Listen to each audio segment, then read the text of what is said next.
See who's the first person today. I'm wondering what time is it? Nathan is saying 3 o'clock. Computer is saying 2:57. And my watch is saying 3 o'clock. So maybe the computer is 3 minutes slow. Not supposed to. You don't usually set the time on a computer. Or the phone, do you? You can set the time on the phone? It just picks up the internet time. Then why are the 3 times so different? Not sure. Allison, first person here. Hi, Allison. Hi, Allison. Hi. How are you today, Allison? Diary of a vegan. How the vegan going? Ours not going so well at all. It's a struggle. I think in order to truly eat like a vegan, you either have to be committed to going to where all the vegan restaurants are in Kingston, or committed to preparing the food yourself. And we're not always in locations where vegan restaurants are. That's the thing. I can't commit to preparing the food myself because I'm hardly at home. Plus, I really don't like to cook anyway. No, that's we work 7 days a week. Like Right. there's not a lot of in between. So what's the workaround? Hi, Joan. Good day. Hi, Nicole. How are you all today? We're just talking about the challenges of trying to eat vegan, vegetables, and raw food, and so on. Antoinette, hi, good evening. Hi, Kay. Happy Sunday. Yeah, well, we'll wait on the others. If you have questions, of course, you can always ask us now. Yeah. Not in the crowd yet. But who here? No, well, it seems like says to pay someone to food prep. Yeah, that sounds like an option. That sounds like an option for real. But the food prep, but still, who's gonna cook it? It's vegan food. I don't think it requires that much cooking. If it requires any cooking at all, I'm out. If it's not just to boil an egg, I'm out.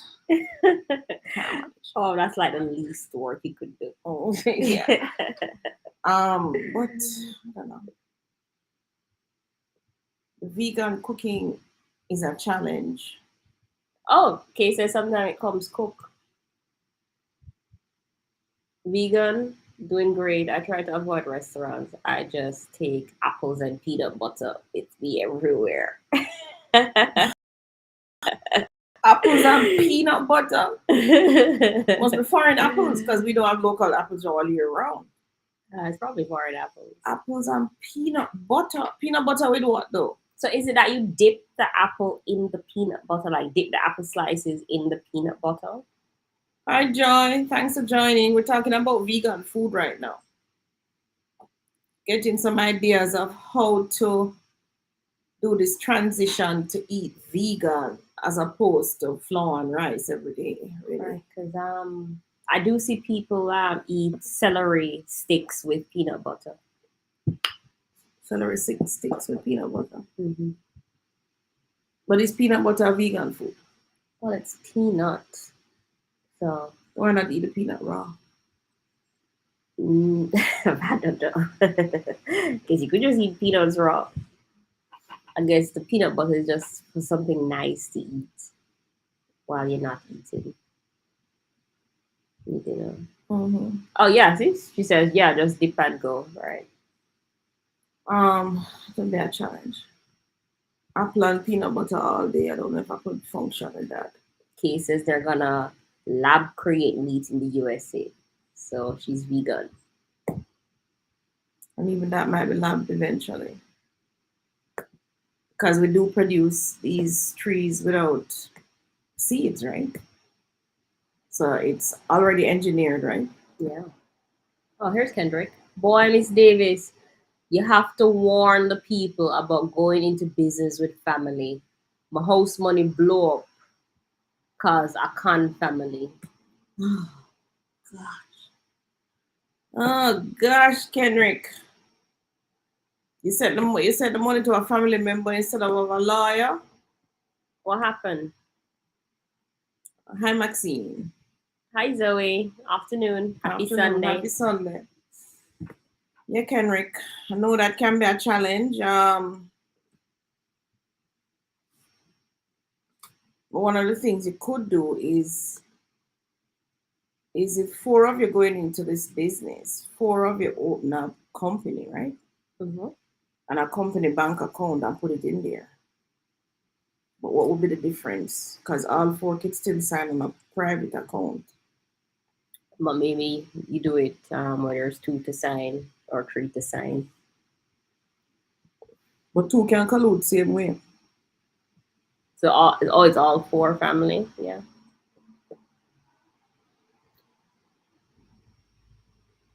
Okay. Kay says first lesson, Kendrick, don't do business with family. That's not always the case because some of the great businesses that you're seeing today, they're formed by families.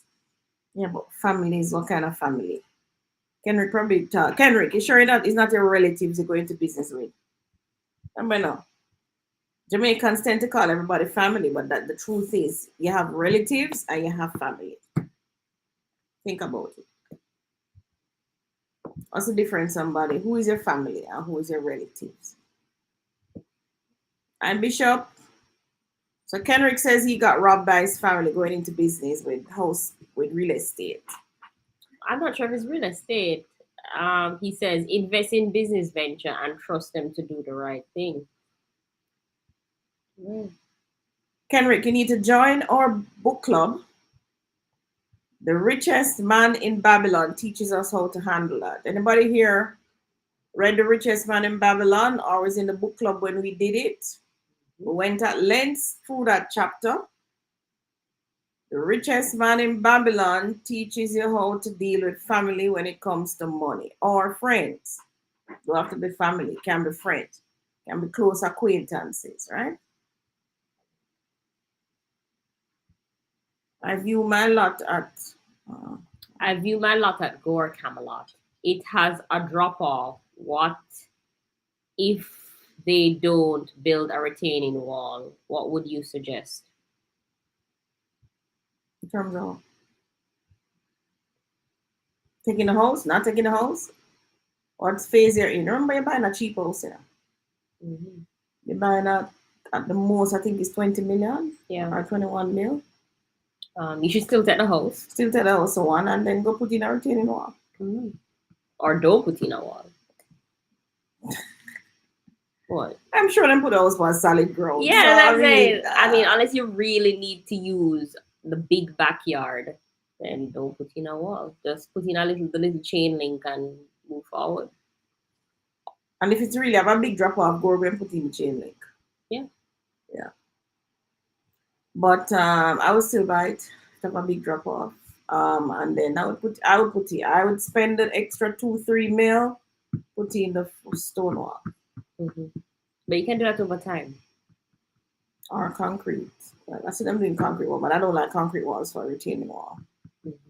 But if you don't spend any money, spend that money to put in the retaining wall. Even before you go put in AC and what's some not by grill, AC, um, furniture that can run you to 2 million really. Solar panels. Solar panels that are running 2-3 million. Just put in a retaining wall. All right. Bishop says, tell me what happens after the bank issues an undertaking and the development is not ready to hand over. Undertaking I think only lasts for a while, you know. So developer would have to ask the bank to reissue the undertaking, giving an extension of time. But the bank is not going to give the developer any money until they have completed the property and received the completion certificate. Mhm. How long does the undertaking last? About what, 40 days? I don't know. I don't usually look at them. Oh. We got one for Camelot, but it's not usually we get it. No, You it see, goes straight to it goes straight to the bank, the developer. to the developer. Yeah. Or the other lawyer, whatever that is. Kendrick says his father? But I tell you, Kenrick, did you read The Richest Man in Babylon?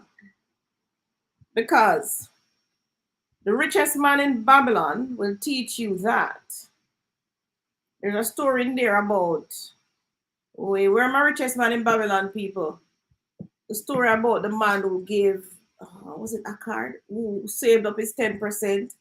And then when he saved up the 10%, he gave some theologians to go buy Jewelry. jewelry or gold or something. Mm-hmm. And when they came back, they only came back with glass because they were not Wise in the business of buying jewelry. jewelry. They were in the business of, is that it? They were in some other business, like them was goat herders. Put it that way. So Kendrick, Mm-hmm.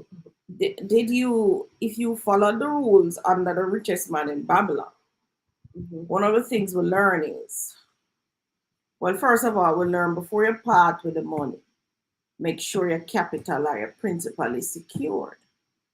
So even if it was your dad, what did your dad put up as security for the money? So if it's 1 million you're giving him to go start the business or run the business, what is the security back in the 1 million? Secondly, the people you're in businesses must be competent in the business. Mm-hmm. They must have a track record of doing this business and being profitable. Cases don't give cobbler money to buy diamond. I'm trying to remember the story in the book, but that's the story though. It's just a story. That's what it teaches, right? So it's not even about me remembering the story, but of me remembering the lesson. So those of you on this now who have not been in the big book club yet, you need to join the book club when we open it. Trying to open it in July. 3 books for the beginners will be The Richest Man in Babylon,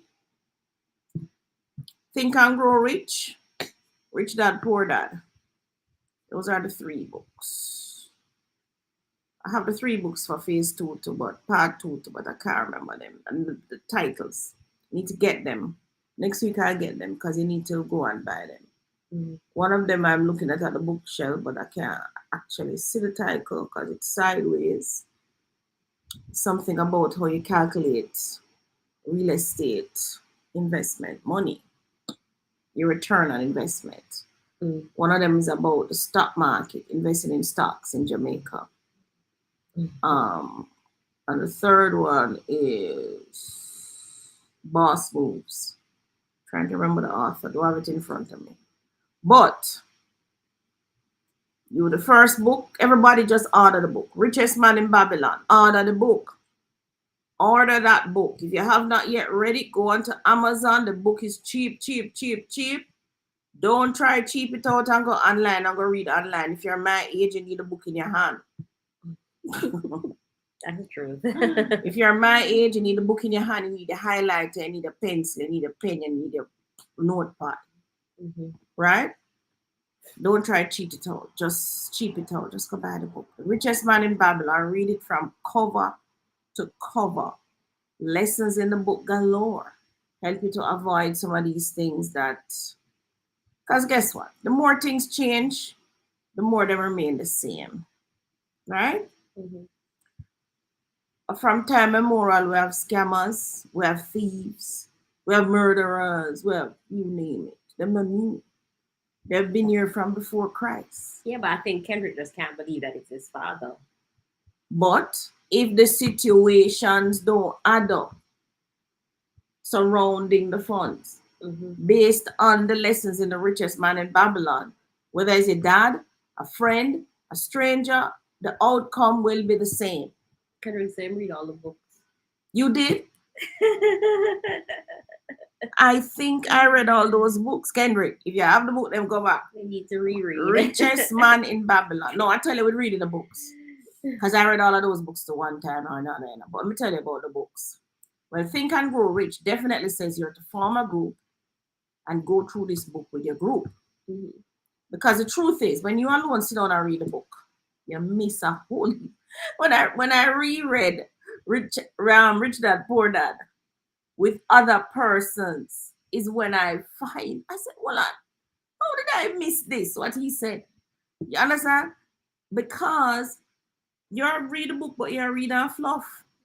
is the person who don't understand going to stop you now and say, Miss Davis, I don't understand the part. Explain it.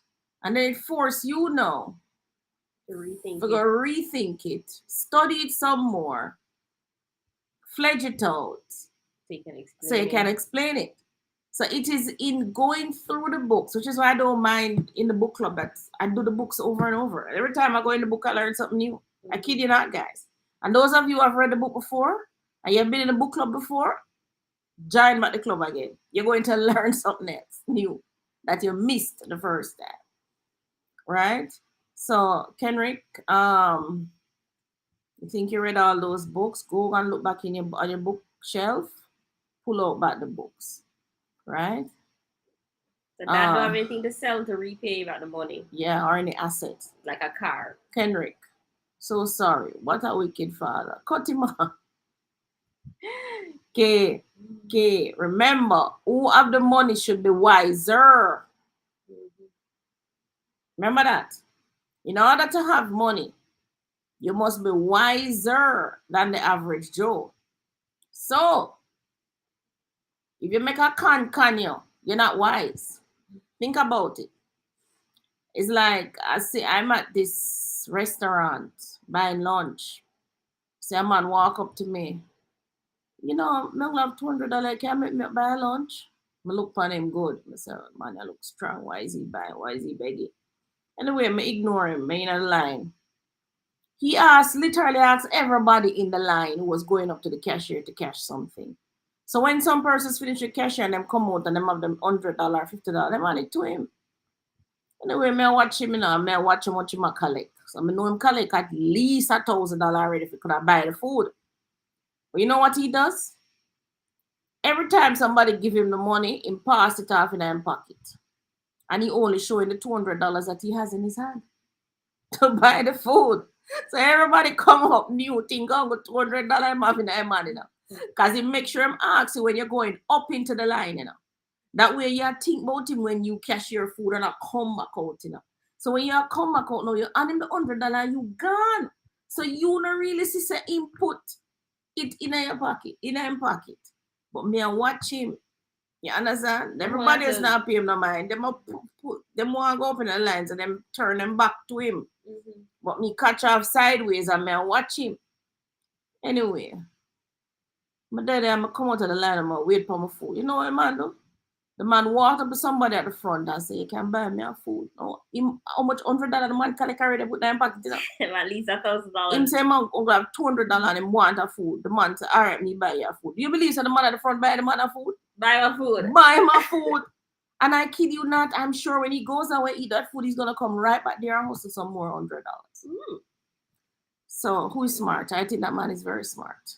He has learned that he can just stand there and hustle $100 off everybody.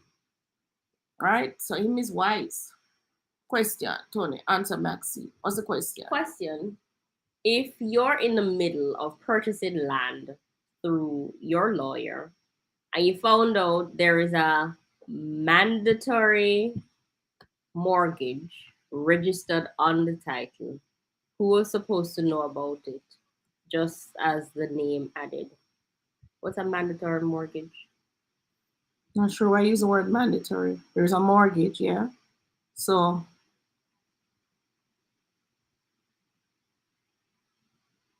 who was supposed to know about that? Just as the name added. Just as which name added? You said you're in the middle of purchasing land. The lawyer supposed to see that man because you're supposed to have a copy of the title. Unless she didn't pull the copy, unless the title that they gave her. So what could have happened? They gave her the duplicate title. So you have a title in your possession, Tony. And you give the lawyer that.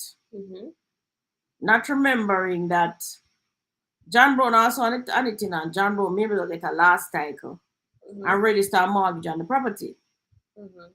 Right? So your title in your hand, your duplicate don't show it. Right. But the original at the titles office shows it.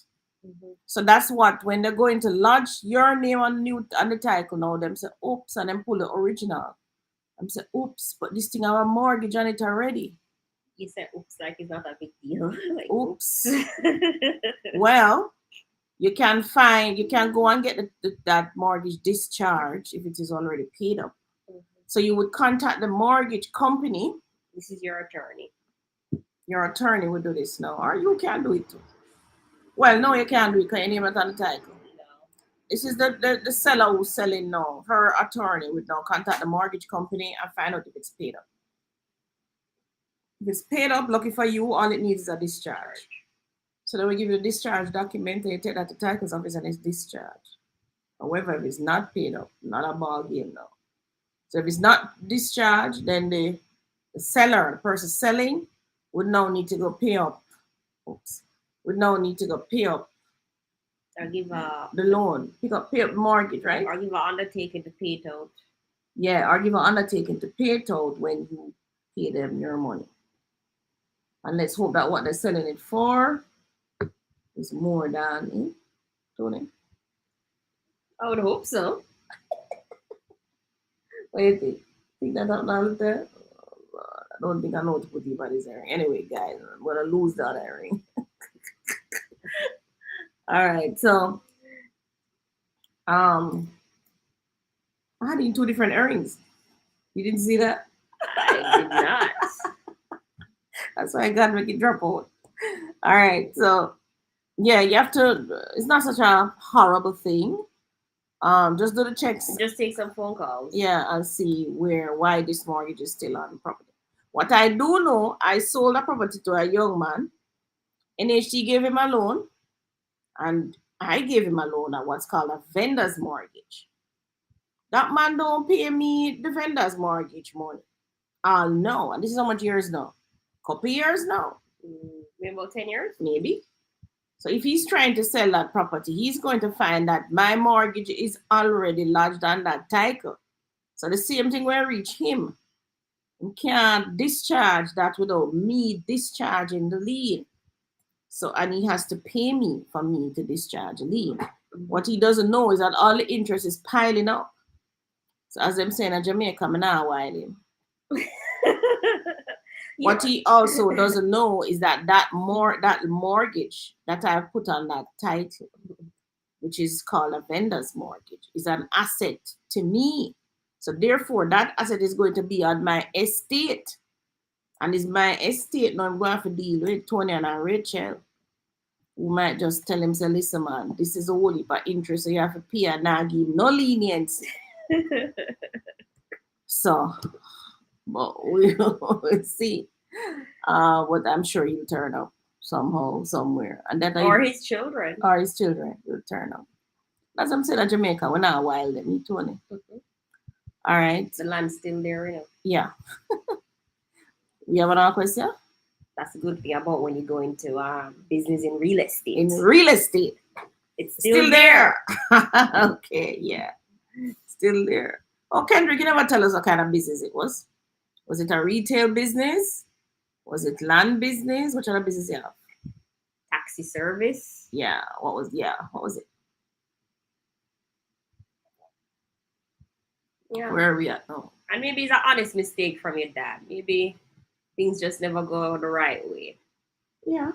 I'm just never wasn't prepared for that kind of business. Yeah. Sometimes that happens. And one of the things you have to understand is not everybody can handle cash. Cash is a dangerous thing, you know. Very dangerous. It is such a dangerous thing to have cash. It's like you have the cash in your purse and it eats you. I know. You have to get rid of it. It like just keeps scratching. I mean, when I was finding my little $1,000, now I'm spending the whole $2,000. On what? On what? On what? Yeah, I hate when they give me that $2,000 note because I have to keep checking this money. So, okay, how much is this? Like I nearly gave the toll people $2,000 notes. The toll is 1.9, and I'm giving her two $2,000 notes, thinking I'm giving her $2,000, two $1,000 notes. I gave a cashier $500 to buy a drink. Drink was like $100 a little bit. Cashier gave me back $800 and something in change.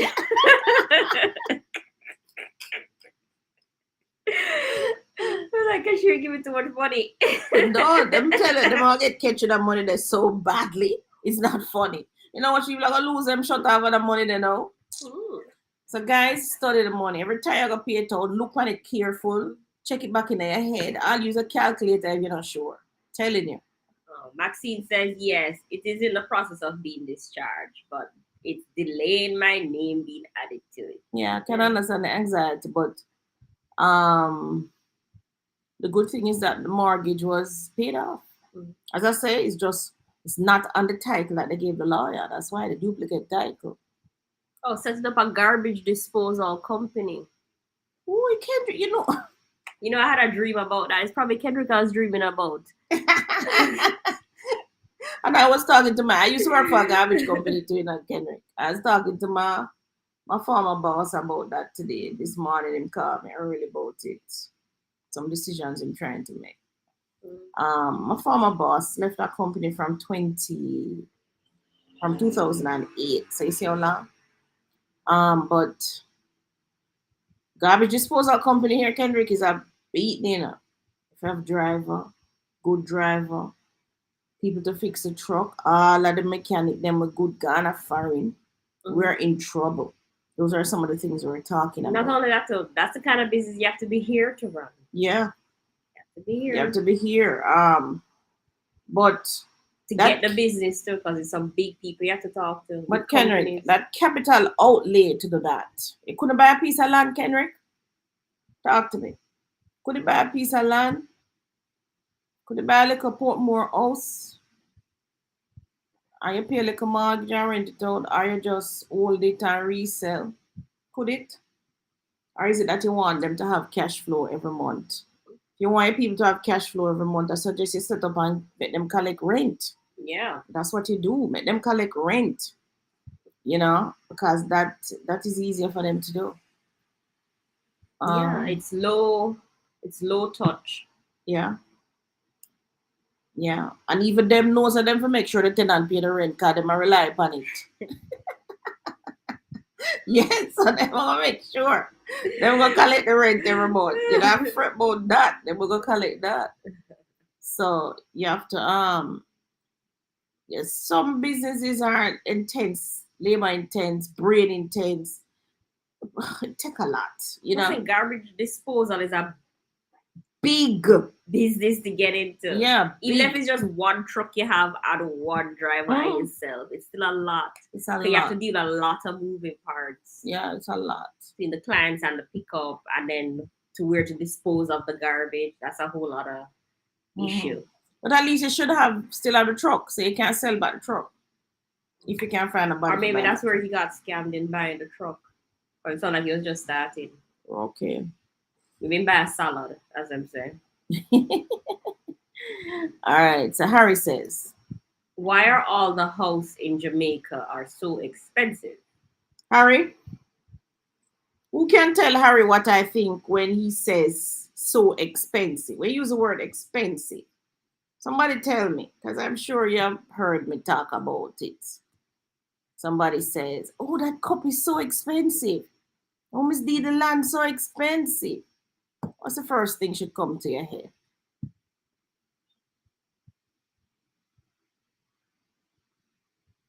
He said, no, sir. People not principled. Harry broke.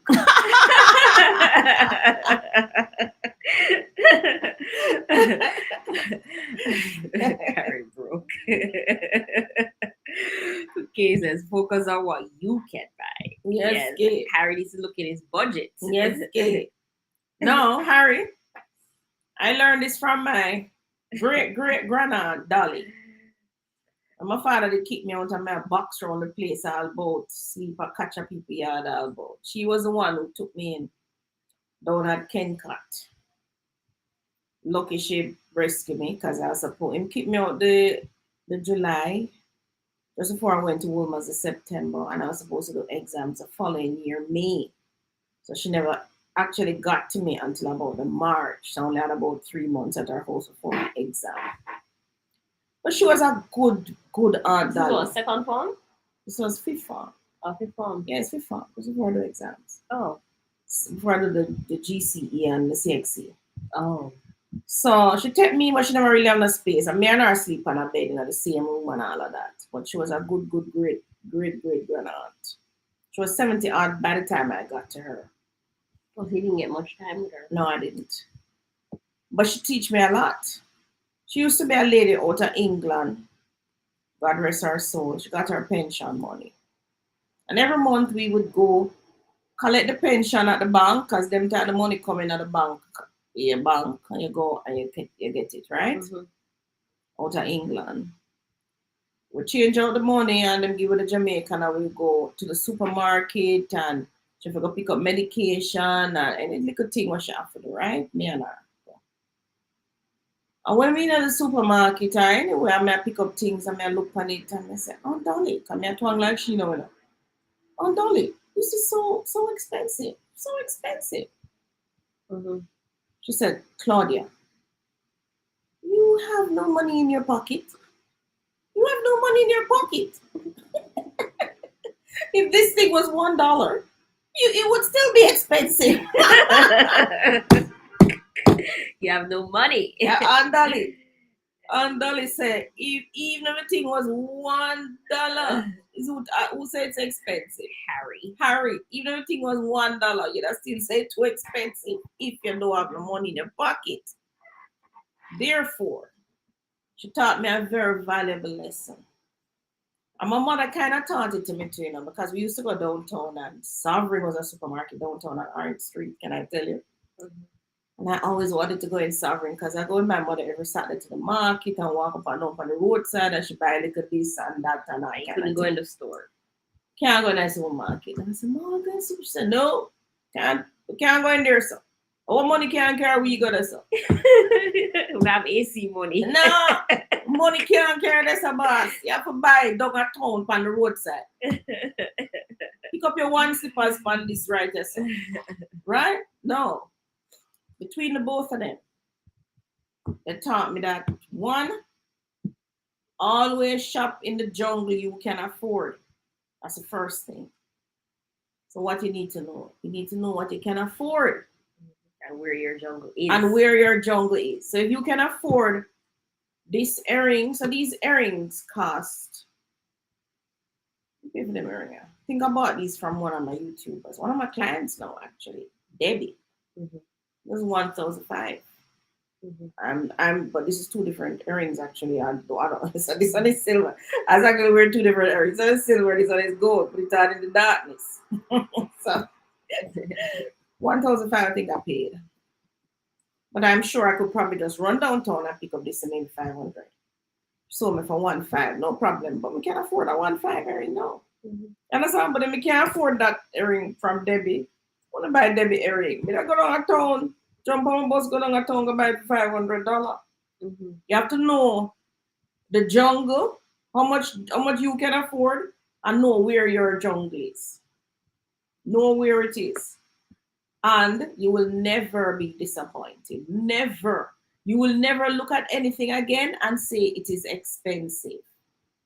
All right? And you have to look at something else too. Now remember, and I'm glad you said that, Harry. This earring is $1,500. And I could also go buy it for $500. So between the $500 and the $1,500 is a $1,000 difference. What could I do with the $1,000 if I decided to go and buy it for $500? There's an opportunity cost there that I've missed, haven't I? Could I buy a tree and sell them back? For $500, right? I'm gonna sell them back. Exactly.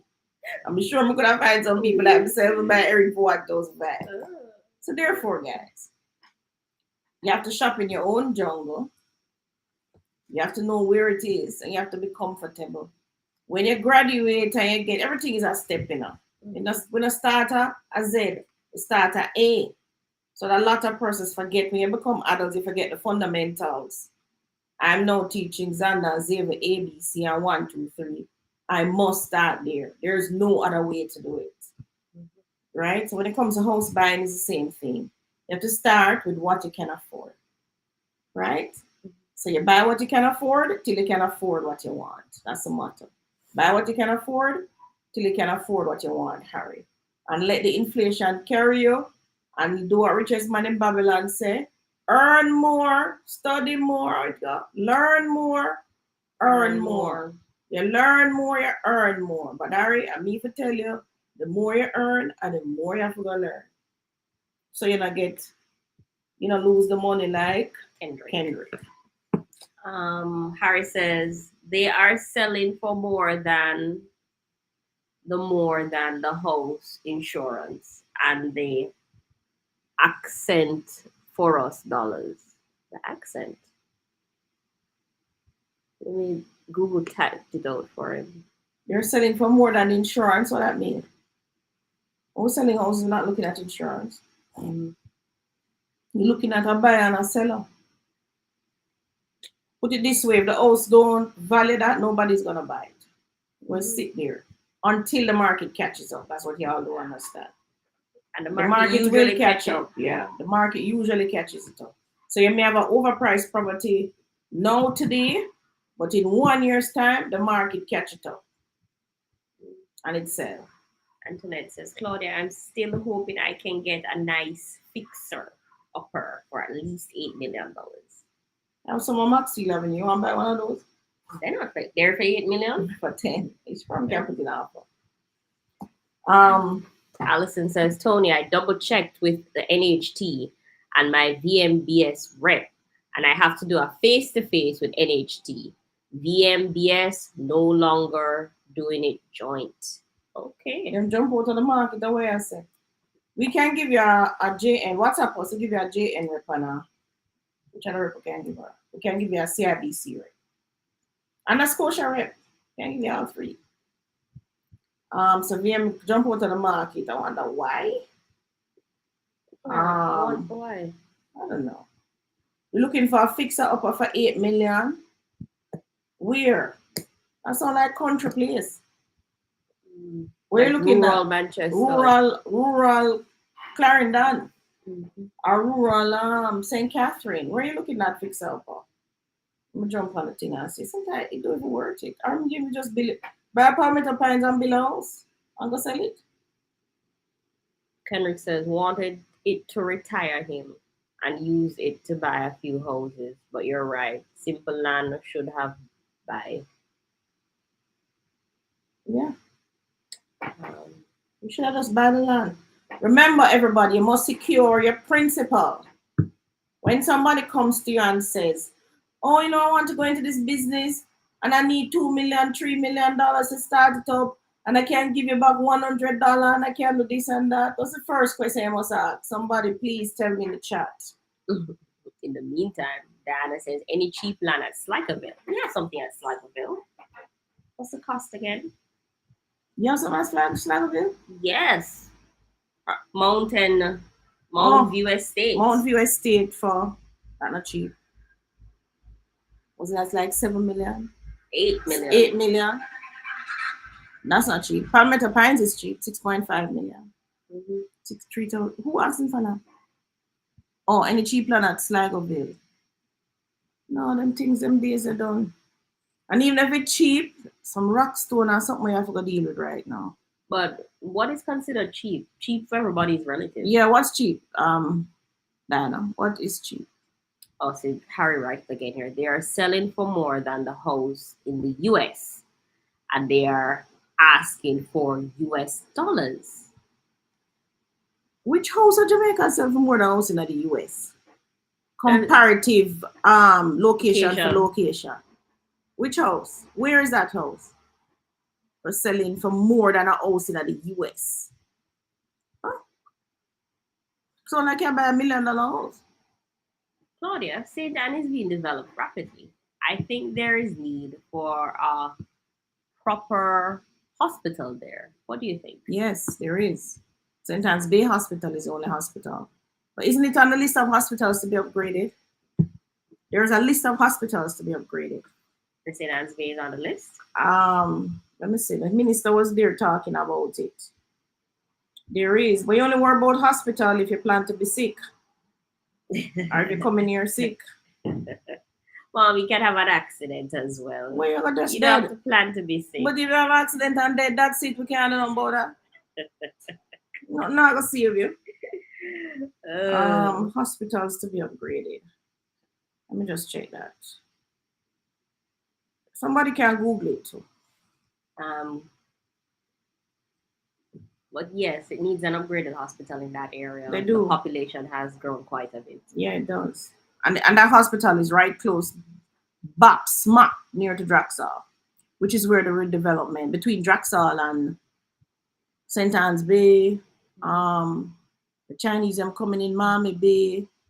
What come after St. Anne's Bay again? Prairie.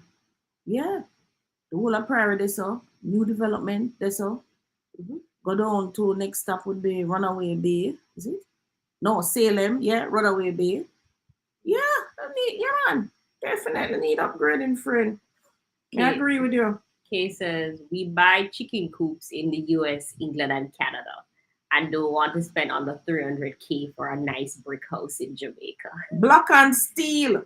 Yeah, Not brick kid. Block and yeah, I think steel. that's what she meant. Hospitals to be upgraded in Jamaica. Why am I not seeing? Not sure. Somebody say when they can't find it. I think the houses in Jamaica under 300,000 are quite nice. Which is 300,000 or 45 million? Mm-hmm. Where are you getting those houses now? Camelot is 297,000. You can still get Draxall. Which Draxon? Where? You can get a 2-bed Draxall For how much? under 300,000. No, sir. Yes. Show me it. There was one on the system earlier this year. It was listed at 45 million. Earlier this year? No, Yeah. you're in June. July. What am I saying? You're in July. And that happened. We're trying to reach 400. Paradise like a 400. Well, you can get Camelot for under 300. You can get Camelot. 2-bed, 2-bath. Yeah. Right. We have one for 297. Right. Just right under. Right. Block and steel. And it's come fully furnished. Mhm. It has AC units. It is grilled. It's landscaped already. It's a beautiful property. Right. Sea view. Don't forget that. Yes. Right. Just off the main. It's up, elevated, so you get all the sea breeze, and it's off the main. So even when they start the construction of the roads and so, it's off the main, so you won't get caught up in that. But ladies and gentlemen, you talk about expensive now. You see, when the Prime Minister announced the improvement roadworks between Miami Bay, going all the way to Trelawney, Montego Bay, you see when the road come in and done, the new road that we drive on now on the north coast came somewhere about 2008, I think they were doing that. 2006, 7, 8. Started doing that all the way from Port Maria, come all the way around. Mm-hmm. That was a game changer. That first moved the price there. And that opened up the space for the developers to see, hold on, this place makes sense now. Yeah, right? The land sitting down. Yes, so them started to develop. And the prices just shoot. You see, when it becomes dual and triple and quadruple car lane and whatever, even me now I gonna say too expensive. Kid you not. You're already there. Yeah, it's a good thing I've already positioned myself. Because that's what you do. Position yourself in the space. No, I could not afford a rich man. No, I shouldn't say that. It's just that with me, if I have 400,000, I prefer buy 3 place. I may have 600,000, prefer buy 3 property. I don't really think more sit down for one place with 600,000. But you have to position yourself. A lot of you come and they tell you, oh, we can give you 20 million. Find something for 20 million on the stretch. No, you don't find it. Go back a foreign and you look and you look and you go back a foreign and you complain, oh, the price of Jamaica too high, them too high. And you tell everybody them too expensive. And who you are tell a buy now? Nah, tell us them a buy now. And also that's if you just go down the road and buy Trelawney. Yeah. But you just insist on it to be St. Anne. Yeah, you could have gone down the road and buy Trelawney. You could have gone east and go St. Mary. The same gated are there. You can buy those and let the inflation carry you. Those Trelawneys that were sold for 7.5 finished that like a 3-bedroom was like 18 million just before pandemic because them just moved to Old Harbor. Them they sell back for 35 million now. 35 million now. So, as I say, you have to find a jungle where you fit. Find a jungle where at your budget fit and buy it. And buy it. Not because you want in a Draxal or you want to be right at the airport when you land off, you're right under the nose of the plane. No, you can drive a little further west or a little further to the east. I can tell you the action is going to be in Draxal though. Those of you who don't position yourself yet, position yourselves. You must position yourself. You don't position yourself, you're going to be left behind. Some of you have some properties too that don't make any sense. Seriously. Some property going to buy from Wapikil Philo.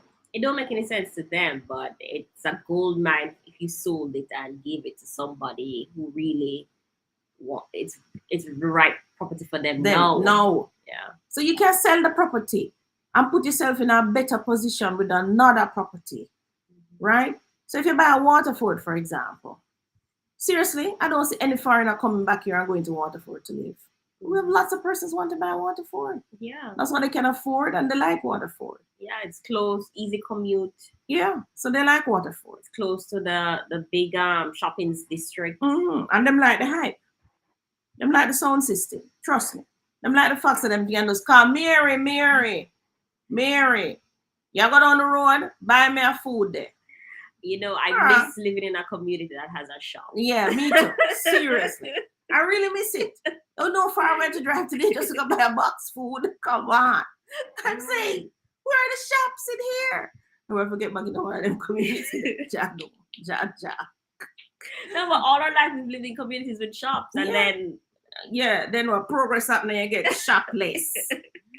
So it has its pros and cons, right? But really, just buy what you can afford. That's what it boils down to. When you're in the market, so in the market today, just buy what you can afford today. You come back to the market 5 years from now, buy what you can afford. Also, realign your real estate. Don't hang out on real estate that's not going anywhere. In other words, real estate also have a lifespan. You know, it does. You know, so don't hang out with it too long. All right. I think I need some water. Samantha says, Damar says, sorry. Any advice for persons looking at the upcoming Chemtech development in Portmore? Advice? Okay, what do you want to know? More that you're waiting for it to come. And be ready when it comes. And be ready when it comes. I don't know what else to tell you. Right. You have to be ready. Yeah, because it might be a bomb rush like what happened to the Phoenix. So many people. Wow, it was like so many people. A tsunami. When that opens, what them come out so cheap at 14. Now that a cheap house. This is right under the NHG. Yeah, no other gated now sell for that in a board more. 14 million, 15. No, but even the ones that New Era came out, those went quickly too. But they were 25. Yeah, I'm saying, like, I don't think Chemtech is gonna have any less of a bomb rush. Yeah. Yeah. Position yourself. These developers can't build houses fast enough. Position yourself. Keep calling them. That's what you do. Keep calling them, talk to them, build relationships, and get yourself in line and make sure you're ready. You must be ready with your money and your pre-approval and you name it. Just make sure you're ready. Right? Now your opportunity will come. But if you're not ready and you miss the email, like my daughter, she missed one email. And so pissed. But you know, I said to myself, Claudia, you can't win all the opportunities. But the thing is, the creator has a way of dropping these things in our laps. But that opportunity was for her. It was even for you. Yeah, it wasn't even for me. But I lined it up. You understand? Mm-hmm. But the thing is, when you're looking for opportunities, a lot of them come at you fast too. It's like every day opportunity to jump in front of you. Okay, Tony, which one was Tony, which one? Can't take all of them friend. But the thing is, you have to train yourself to see the opportunity. You have to train the eyes, which is why you need to read the books. Richest Man in Babylon, Think and Grow Rich, Rich Dad Poor Dad, especially Think and Grow Rich. Think and Grow Rich is the one that take it to the next level. So Rich Dad Poor Dad start you off. No, Richest Man in Babylon will start you off with the nuts and bolts. What you need to do to get yourself running. Rich Dad Poor Dad further those nuts and bolts and tell you other things that will make you move faster. You start to sprint now. So the richest man in Babylon is like a jog. You're jogging. You're doing this. You're doing that. You're jogging. Um, Rich Dad Poor Dad take you to a sprint, right? And you're sprinting off. But Think and Grow Rich. That book is now going to teach you some other things that will make you run higher, deeper, faster, because it's going to teach you some other fundamental things around it. One of the basics is if you want to go quickly, you go alone.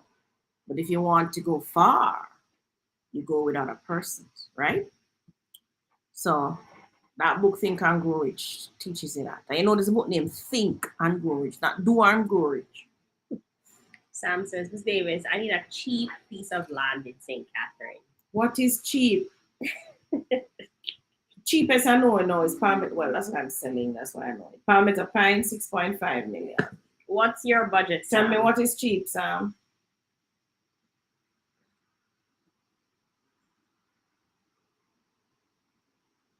Jane says, good evening, Miss Claudia and Tony Ann. Hi, Jane. Cheesy says, where can I get land in, say, Mobile or so? We're not in Mobile. We don't know the Mobile market, to be honest with you. We don't know Mobile like that. We don't work in Mobile. Ever find a realtor who works in Mobile? Are you skipping the questions? No. Oh.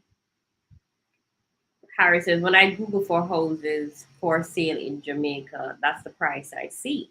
What price? Harry don't tell us the price yet. He hasn't. Maybe it's a 300K? No, Sure. you suggesting that. But Harry, you need to tell us what you consider expensive. Hi, Sophia. Welcome.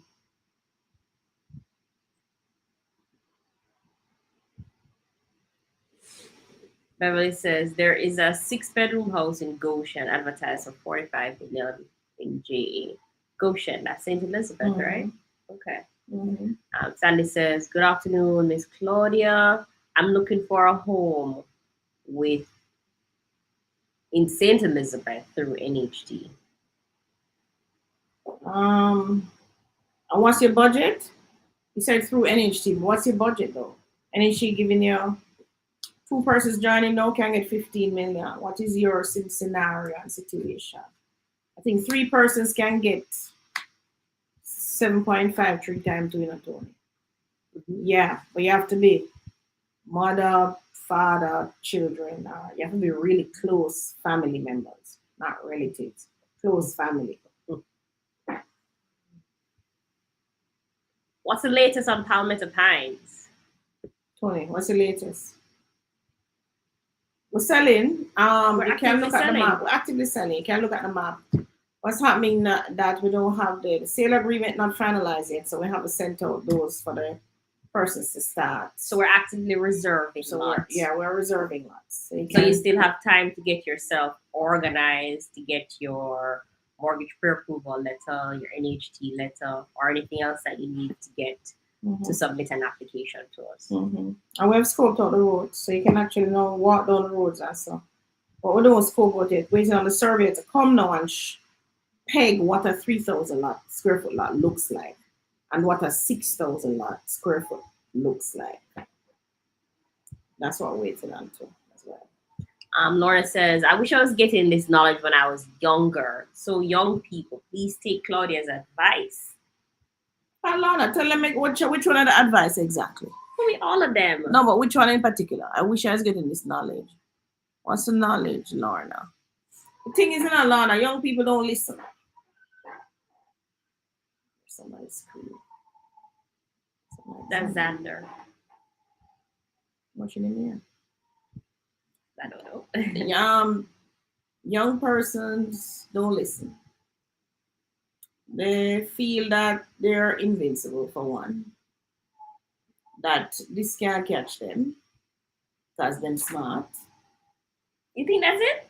Don't realizing that nothing changes. Everything is the same. Nothing changes.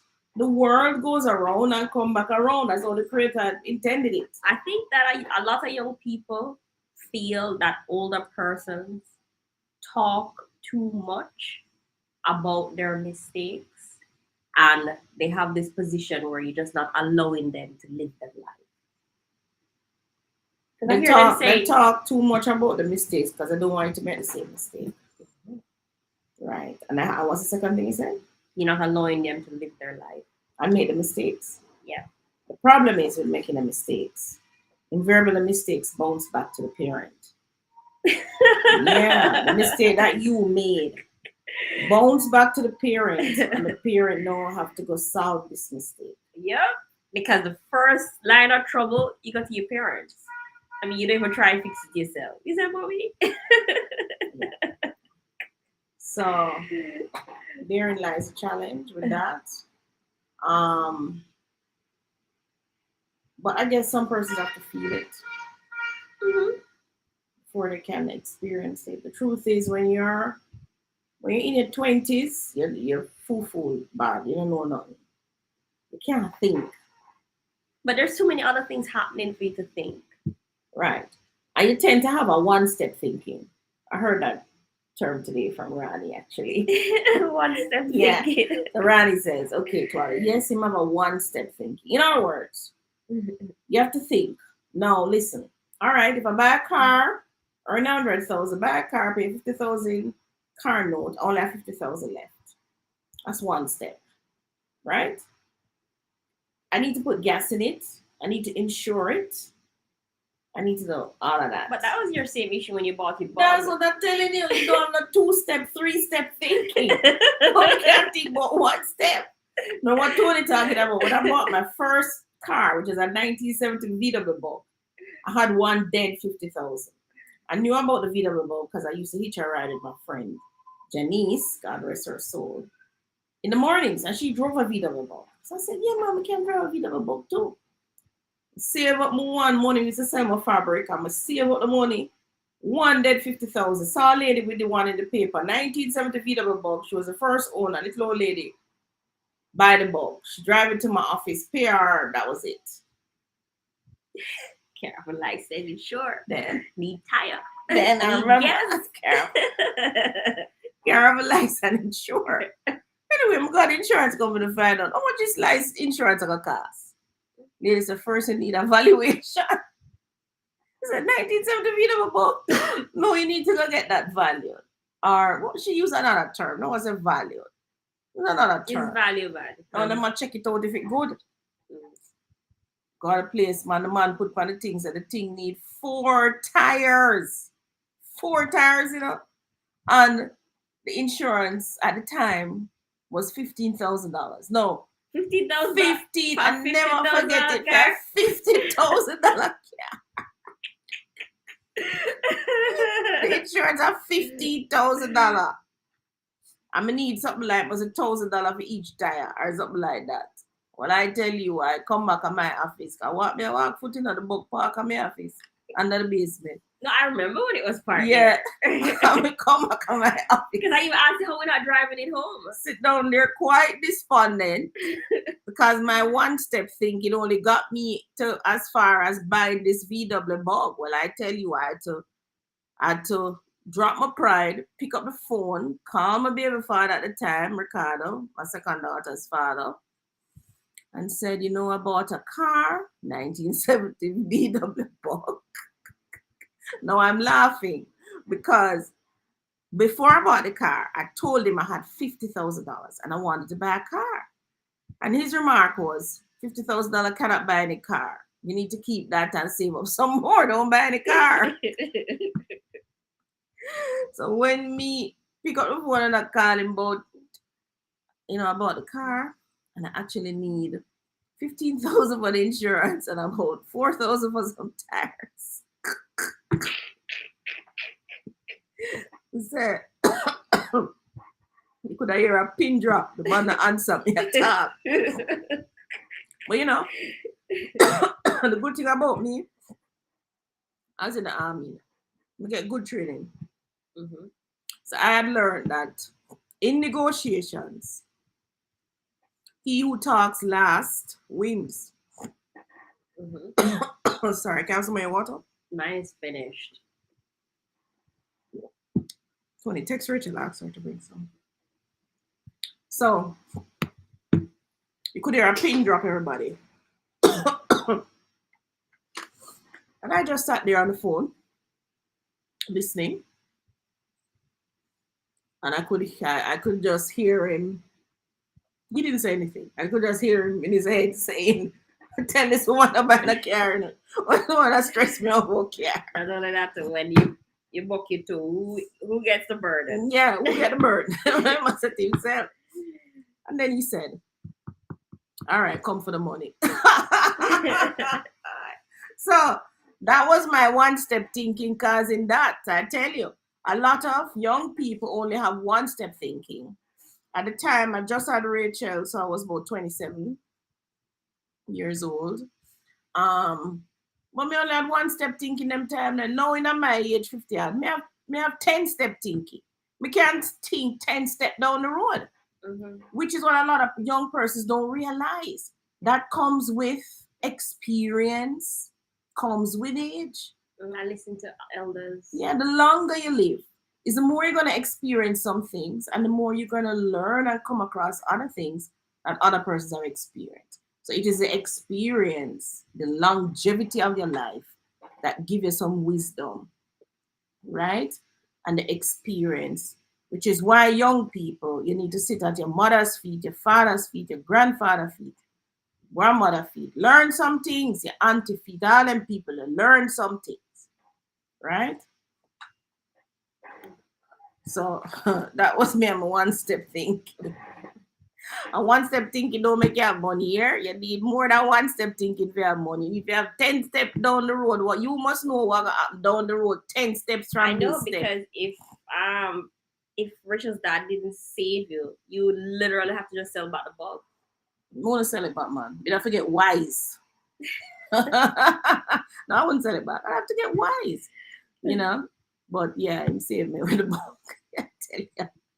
And about 6 months later, I was selling bug and buying something else. You only had the bug for 6 months? Yeah, and I was buying the Fiat Uno 1991, something like that. Okay, so Sam wants to purchase land between 3.4 to 4.2 million. Where? I think you say Catherine? That's Maypen, Clarendon. Whole heap of land out there, so for that. I'm sure if I go on the system right now, I see them. Some young people listen. They just challenge you. Yeah. And some things may be a little different in their time here now, but the fundamentals don't change. Like keeping 10% of your pay and keeping up to 50% of your Nothing pay has don't change. changed, Mom.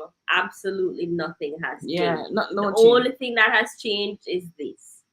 This has brought information quicker to us, so young people should be less stupid because they now have more information at their disposal. Yeah, more, way more. Plus, they have way more mentors now digitally. Yeah. More mentors digitally. You can listen to a million podcasts and whatever. Back in the day, we never had that.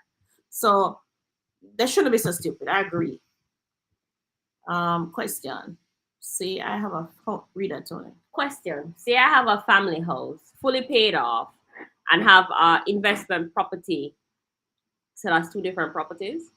Can I use the family house to borrow and fix up the investment property, like put on two more rooms? No. So why you want to use the family property? Want to the investment property? You can't get the loan same way. You can't get a home improvement loan on the investment property and fix it up. It seems to me like nothing is wrong with the family property that is in good order and shape, right? It's the investment property that needs fixing up. But that's not even my thing. It sounds like the family property was bought and paid for by someone else. I know you want to take a loan against it. Hold on, so much hard work. Is that so, Cherry? No, cheesy. Is it cheesy? Or that's your property that you have bought? Because family property usually means your parents or your grandparents' house. Yeah. So is it your house that you? But even if it's your house and you paid for it, you should leave it at that. You paid for it and you're done. Yeah. What you want to put on? I give you an example. So the house I'm sitting in, bought the land for 340,000, spent 2.5 put up a house. Let's say I spend 3 million to build it and buy it and everything. The house value now easily 40 million, easy. So I could go and take a loan, maybe take a loan of 20 million, Tony, to go do what now? Maybe build another property or buy another property or do expansion on the same property. None of those make sense to me. You know why? Because I don't care what them tell me that the house value. This house only values that if I am willing to sell and recover the funds, pull the funds out. And even if I sell the house for the 40 million, by the time the government finish with me and 2%, the lawyer, the real estate agent, I'd probably be out 10%. So I would have gotten back only 36 million. 36 million can't buy back the same house I'm just sell. Right? That's the first thing. Not only that, I spent 18 years, I think it was, a 25-year mortgage, and I paid it off earlier. I spent 18 years paying a mortgage on a property that cost me $3 million. Take another 20 million on the same property. Why would I want to now go spend 200,000 every month? Who used to pay 25,000? I used to pay 25,000. I'm gonna spend 200,000 every month for the same house. Because what? Mega do something. Mega take the 20 million. Go do something over there upon that investment property. Is that investment property going to give me 200 million, 200,000? It's too much of a risk. Not only that, too, I feel like I'm going to leave myself homeless at some point. Because I might have this investment property, I have tenants in there, but can I really pay back this big mortgage that I feel like the bank will take it away and leave me homeless? Yeah.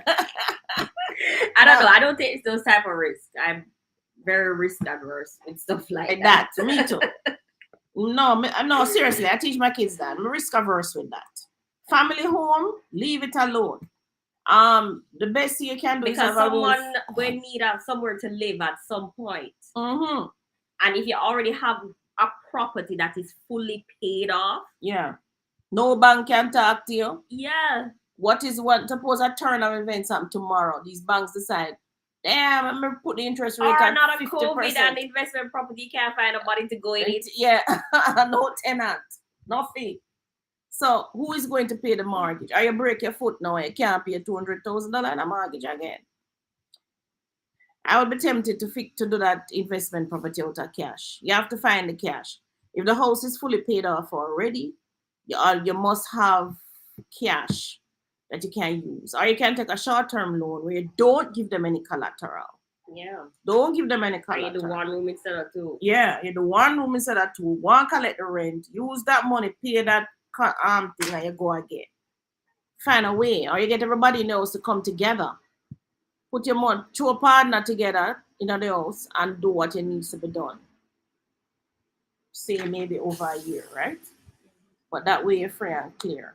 But when it comes to the family home, whether you work and pay for it, so like it's me work and pay off this one, or if my father did leave me a family home, he would have worked and paid it off. I don't want to disrespect that. It's important that your family home is free and clear of a mortgage, and it is there to support everybody coming up. So Tony and Rachel can live here free. Xander and Zaven can live here free. Their children will be able to live here free. Because the biggest expense is going to be a mortgage or a rent. That's the biggest expense. No, that to Mom. We have seen cases where children have taken loans on their parents' houses to do investment and to what have you, and have left their parents homeless. Yeah. Bank took it away. I don't know if I want to be responsible for that one. Don't want to be responsible for that. Anthony says, I wish I knew about land banking. Long time. Anthony, Yeah, we're going to get into the nitty gritty of those things down the line. I think this week is the last week. No, I have next week still to do one more concept. We have been doing some words that are very important over the course since I came back. Inflation was one of them that we did. The inflation will damage you too if you take that loan to try and do that addition that you're talking about, and then the inflation come and run, and the 5 million that you borrow the family house cannot even finish this house that you're trying to do investment or rent, and you're in a problem. So inflation that will kill you. Procrastination will also kill you. If you take too long to do what needs to be done. So you may be thinking of doing an investment, going to school, getting married, whatever it is. But you take too long, you procrastinate. We also did resourcefulness. You have to get resourceful. I just touched on something you could do in your own families. A lot of family members throw a partner all over the place with other people. If there are 10 of you in a family, why not throw a partner with yourself? Oh, mommy, why you don't do that? Let us show partner with you. Don't you done partner in the past? I'm a banker. I'm a banker, but We have enough of us in the family for us to get paid to do that. I'm full of money too, come on. How much you want to have a partner monthly? How much you can afford? Maybe about 20,000. Oh, gee. Too little. So if each person paid 20,000, and let us say there are 10 of us, that's 200,000 per month. In 10 months, we'd have $2 million if nobody takes a draw. Because this 200 is for the draw, you know. Mm-hmm. So if nobody takes a draw, you'd have 2 million in. What would you do with the 2 million after 10 months? I'm going to deposit on something, man. On a Palmetto Pines. And then what? Continue paying and getting the 200,000 every month. Mm-hmm. And pay for the Palmetto Pines. You know, you're onto something. Pay for the Palmetto Pines over the 200,000. Mm-hmm. So, all right. So if you deposit on Palmetto Pines, a lot for 6.5, then you would have 4.5 million leave. And guys, correct me if I'm maths wrong. So the Palmetto Pines is 6.5. Tony's saying, throw a partner for 10 of us throw a partner, 20,000 per month. That's 200,000 the first month. Mm-hmm. By the second month, you actually have 400,000 you can deposit on the Palmetto Pines. Mm-hmm. Because the Palmetto Pines deposit is 325,000. Not bad. Then you would now have 75,000 left. You continue through your 20,000 every month. By the end of the year, in 10 months, it is 2 million minus the 305 that you paid the Palmetto Pines already. Mm-hmm. And you may have to take out another 200 out of this. It's not bad. And then now, you would need to go and get the loan. How you suppose would jump the hurdle with this $4 million loan? There's 3 of us who is loanable. So out of the 10, maybe 3 of us loanable, mm-hmm, can get loan.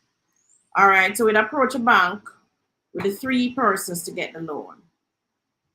And they would jump all 10 persons' name on the title. Or can we put it in a trust at this point, or we... No, you can't put it in the trust with a loan. Okay. We seem like we're talking to ourselves. Everybody, I hope you... No, it's just that we're trying to fledge out the concept because she just suggested it and I'm thinking maybe it could work. But let us say it's only 5 persons. Could it still work? So 5 at 20,000 per month is 125,000. You would need to save up for 3 months, 120,000. Mm-hmm. You would need to save up for 3 months. That would be 360,000 to get the deposit. Palmetto Pines has been here about 2 months now. Yeah. So you only have 1 more month. It could be done.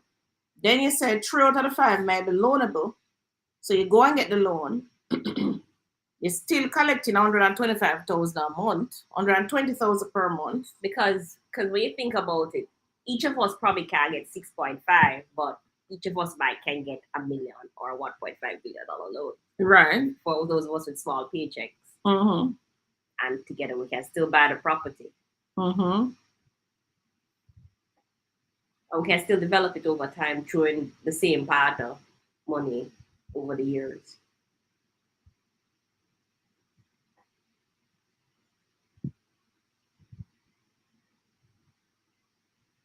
We can flesh it out over dinner. All right.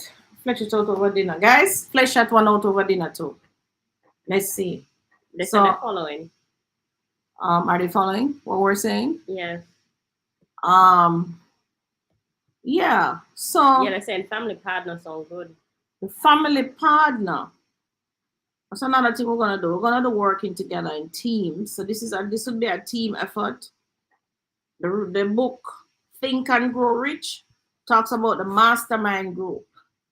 So that's where you learn about teams. So remember to join the book club. And the thing too with even with family partners, some people can't save on their own, you know. Not care how they can't do it on their own. Might as well they give you the money. Might as well they give you the money. They can't save on their own. Mm, that's true. Is it doable? All right.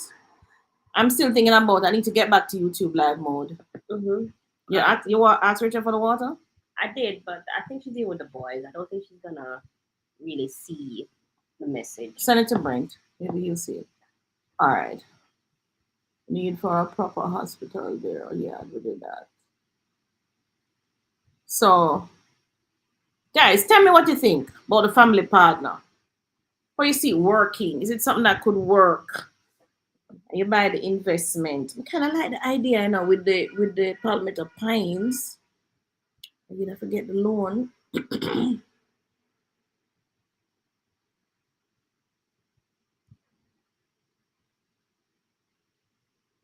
Could it be done with something else?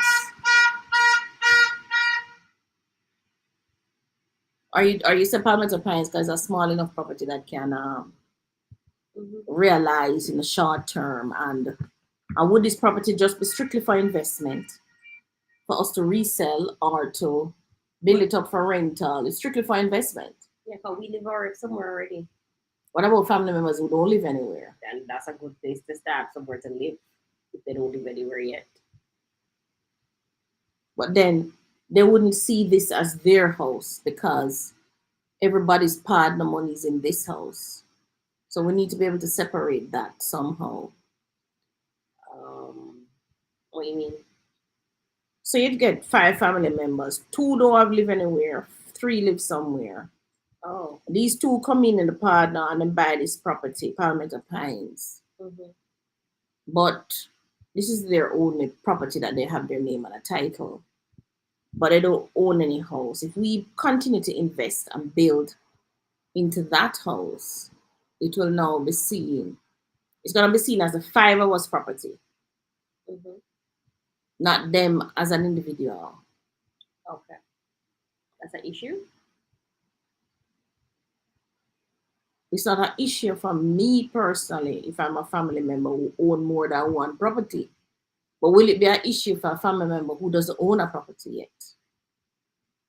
Oh, you mean like to use their NHT and those things And to going forward? use their income to back loans, and I'm just thinking off the top of my head. But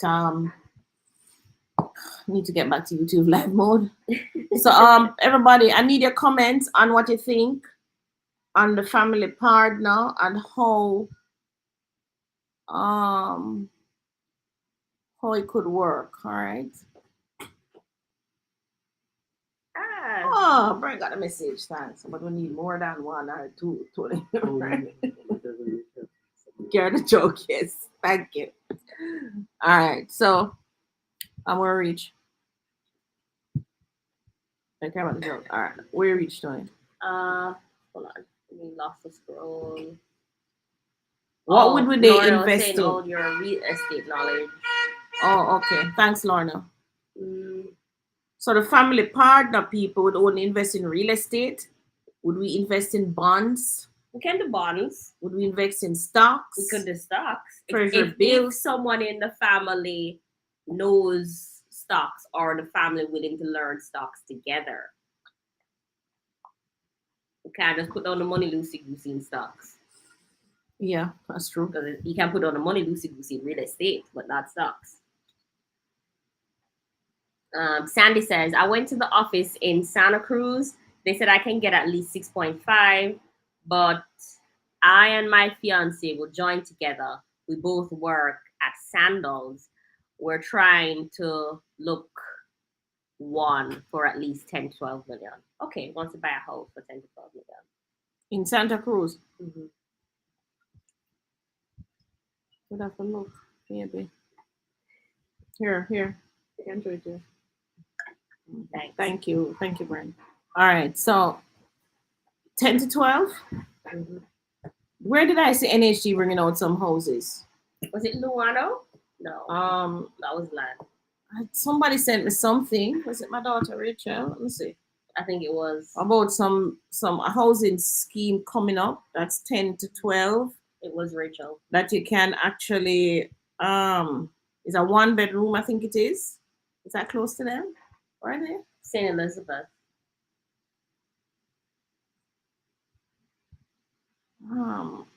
Shrewsbury. Where is it? Where is that? Shrewsbury is Magati turned down. Yes. Shrewsbury. I know Shrewsbury. Magati. Tombstone there. So you turn now, you reach Magati. And you go like you're going to the Accompong, but you're it's NHT, right? It's near the thing there factory. Rare Neville.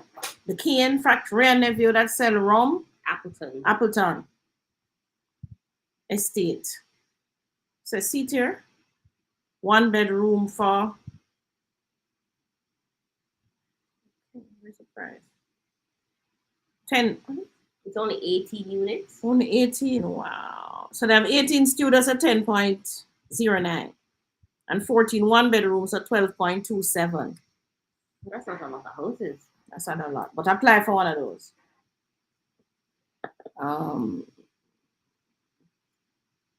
Is it possible? Yes, Sandy, apply for one of those. You probably can get house in St. Elizabeth for that, and don't forget to negotiate the price. Yeah, St. Elizabeth is not that high priced a place, unless you're in the towns like Santa Cruz. Mm-hmm. If you're on the outskirts like Shrewsbury, we sold 2 properties over there already. Quite reasonable time. Took us long to sell. And I think it sold for 6.5. Took long to sell. Anything near Spanish Town area? Just the Palmetto Pines. Is it land or house you're asking about? We have a land development, Palmetto Pines on St. John's Road. The website is palmettopinesja.com. My family does that. I guess you're talking about the partner. Yeah. Family partner sounds good. Yes, good. But when your family throw the partner, what you do with it though? The difference do you just is give everybody their hand? Right. Or do you group the funds still and do something with it? Maxine B, yes. Lorna, very good idea. Just make it. Don't talk about creating a trust yet. No, not yet. Oh, you have to come into the book club for that one. The book club. Advanced club too. That's where we're gonna do that. Good day, ladies. Totally read that. Good day, ladies. Miss Davis, can you explain the vendor's mortgage? Oh, vendor's mortgage is where the person who owns the land. So I had owned this land out in Port Maria, and I gave the mortgage to the person. So I acted as the bank for the person. That's what it is basically. So I carry the mortgage as a vendor, as a seller. Vendor just means seller. So that's what it means, seller's mortgage. Kendrick says, depend on the banker. Afraid a family trigger with PTSD. What is that? PTSD? What is that? Kendrick, you can be the banker for your family. Yeah, you be the banker. Like in our family, mommy would obviously be the banker. And the money should go in an account where everybody's name is on it anyway. Mm-hmm. That's where, because it's bank transfer now. Yeah. So your bank transfer the funds and everybody's pay goes, everybody 20,000 go there, so, and maybe 3-4 of you can sign it out or transfer it out. If you need transferring, only not one person can transfer, but 2 of you. And them have token and all of that. So yeah. We can just have to set it up properly. What other question? Says, I am in a partner here in the UK. If I didn't, I would not have saved anything. That is my savings. Exactly, Maxine. But you have to go further than savings, which is what Tony purporting here now. Proposing. That's the word I'm looking for. Oh, that's purporting me. I have no idea. Proposing here now. We need to go a step further than just saving the money, taking it each individually as a, because the truth, collectively you're stronger enough for real. Mm. Collectively, you're stronger. And I don't mind giving the money if I know it's gonna be something that's gonna build the family long term. Mm-hmm. What's that? You have another question? I need to get into my presentation. Melipoo says it works as savings, but when all family members aren't on the same page, investment was an issue. Meaning what? Them don't know. Them never agree with the investment. That looks so. Sophia says, I would go in joint with others for a parcel of land large enough to subdivide. Okay, that's a good idea too. That's what we're doing now in Portland. So we're down that road already in Portland. But join with your family members to do that. Well, why you want it subdivided? Is it that you want your own piece, or is it that you want to sell them off and make money? What is it? Melipoo says, I've been trying to get my family to use our partner for a truck stop. No, I see why them. No, I see why them iffy.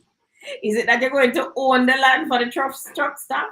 Remember, guys, the richest man in Babylon teaches us that when you are going to be doing an investment, somebody in the chat, please tell me what you must secure first. Before you talk about how much money you're going to make or whatever, pay back and all. What you must secure? Somebody in the chat. Put it in the chat.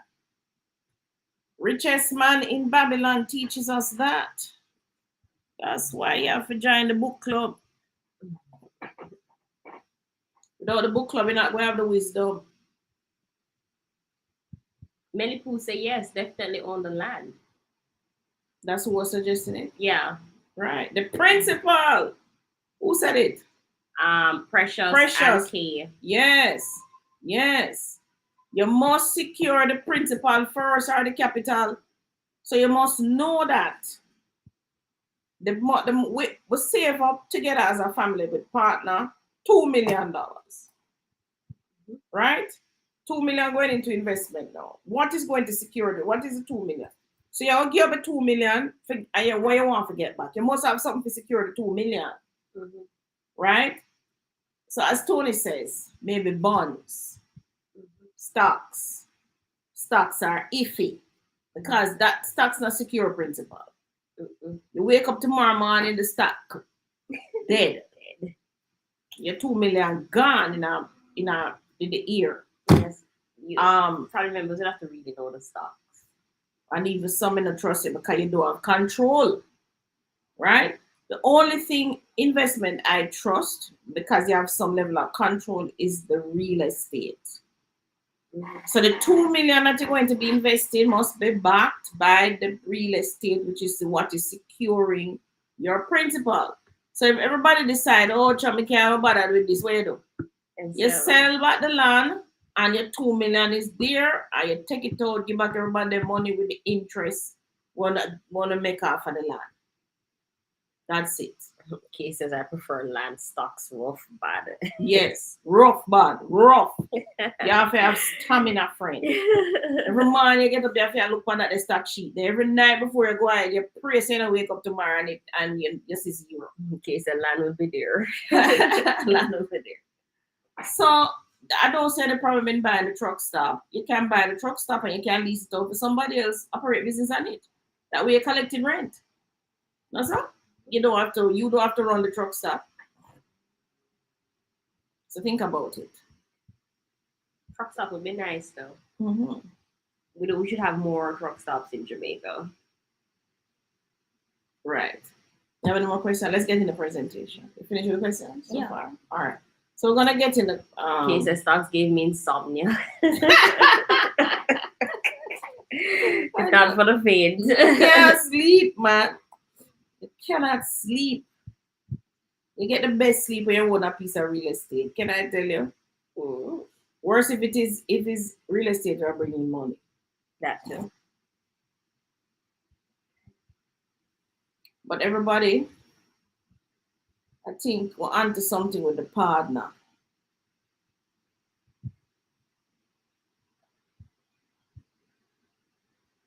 The family partner. So on to the people who can afford 20,000. What them do? Oh, you said maybe you would set a hand. You would say 10,000. Are you on? 10,000 for a hand? Like Natasha was telling me that she's in a partner for $100. For what? For what? $500 a week. How much is a draw? It says like 12, 13,000, something like that. So they pay 500 a week, 2,000 a month.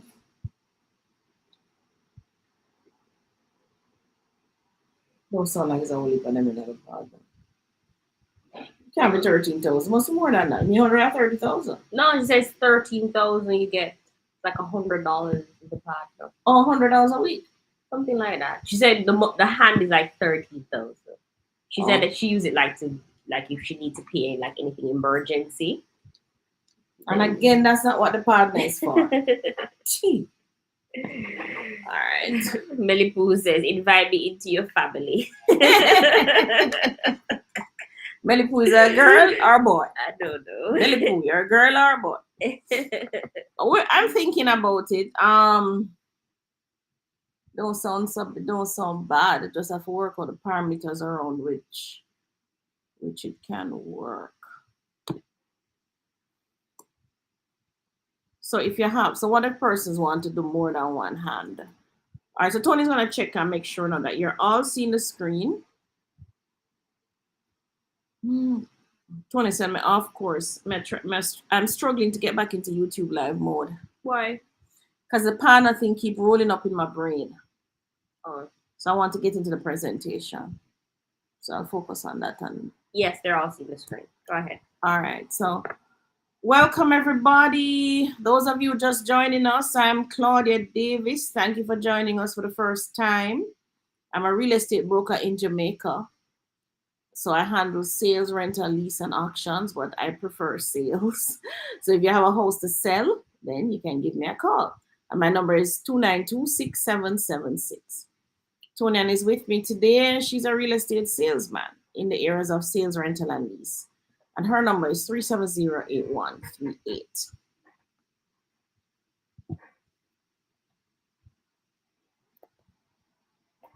All right, so our code for the week. The real cost of any purchase isn't the actual dollar cost. Rather, it's the opportunity cost. The value of the investment you didn't make because you used your funds to buy something else. That's Warren Buffett. The real cost of any purchase isn't the actual money that you spend. Rather, it's the opportunity cost. The value of the investment you didn't make because you used your funds to buy something else. So opportunity cost calculation is a foregone option minus the chosen option.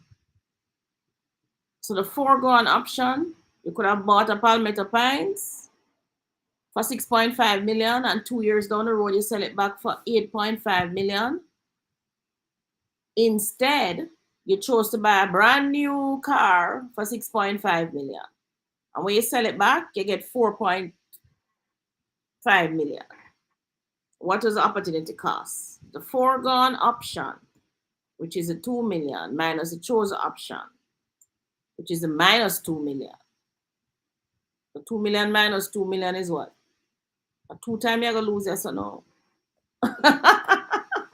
You're going to lose minus 4 million. You're going to double lose. Because you never buy the house that could have gone up in value. You choose to go buy a car where it went down in value. Yeah. So the opportunity cost is a double whammy for you there. So the real cost of the purchase isn't the actual dollar. Rather, it's the opportunity cost, the value of the investment you didn't make because you use your funds to buy something else, right? Now, opportunity cost is the value of what you lose when choosing between two or more options. When you decide, you feel that the choice you have made will have better results for you regardless of what you lose by making it. So the word of the week is opportunity cost. Now, remember, opportunity cost is the value of what you lose when you're choosing between two options, whether the house or the car. It's the value that you lose. Now, you feel that the choice you've made will have a better result for you, regardless of what you lose by making it. So, you buy the car because you feel that, oh, the car make me feel nice. The car can take me from point A to point B. The car not going to break down with me. The car is a new car. I like how it smells. Right? Mm-hmm. I don't have to go buy parts. Somebody like go buy parts. I just take it to stores and service it. So it make you feel a certain way, right? So you feel that the choice you've made will have better results for you, regardless of what you lose by making it.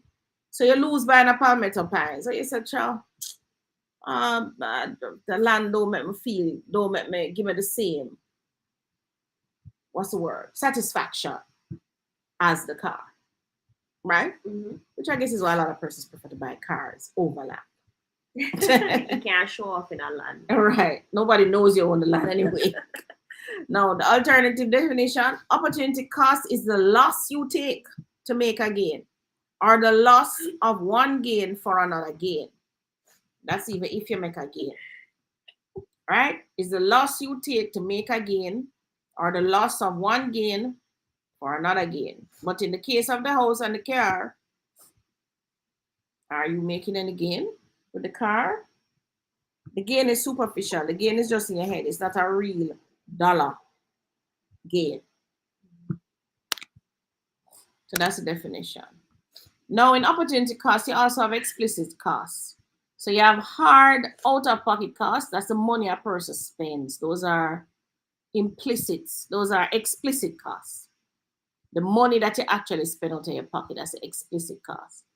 The implicit cost is not the money a person spends. They're not direct costs, but rather lost opportunity to generate income through one's resources. So therefore, you could have bought the land and rent it out to a farmer who gives you $50,000 per month, then that would have been lost opportunity on the resources that you own, because you can no longer, you don't own it, so you didn't buy it, so you can't get the 50,000 per month. So I'll give you another example here. Implicit cost. If the person has a house that is locked up, the implicit cost is the rental income the person could have generated if it was rented and the money collected monthly. It doesn't cost anything upfront for the person to use the home or leave it sitting, but the person gives up the opportunity to generate income from the property if they choose not to rent it. So that is implicit costs that are a lost opportunity to this person, because they have a property that they could actually rent, but they don't rent it out. They leave it there, and then them just go in it sometimes. Who that sound like to? So implicit costs, right, are also opportunity cost loss. So not just explicit hard costs, but implicit costs, opportunities that you lose, lost opportunity to generate income through your own resources that you have at your disposal. Now, let's challenge your, if you're learning anything about opportunity costs. You can see that? I'm wondering, can you guys see this? So it is off the screen, Mom. Maybe you want to adjust it? Um, All right, 1 second. We're just going to adjust this so you can see it properly. We're not seeing it. You have your screen up? Yeah, it was off the screen. Carry this over. Yeah, go ahead.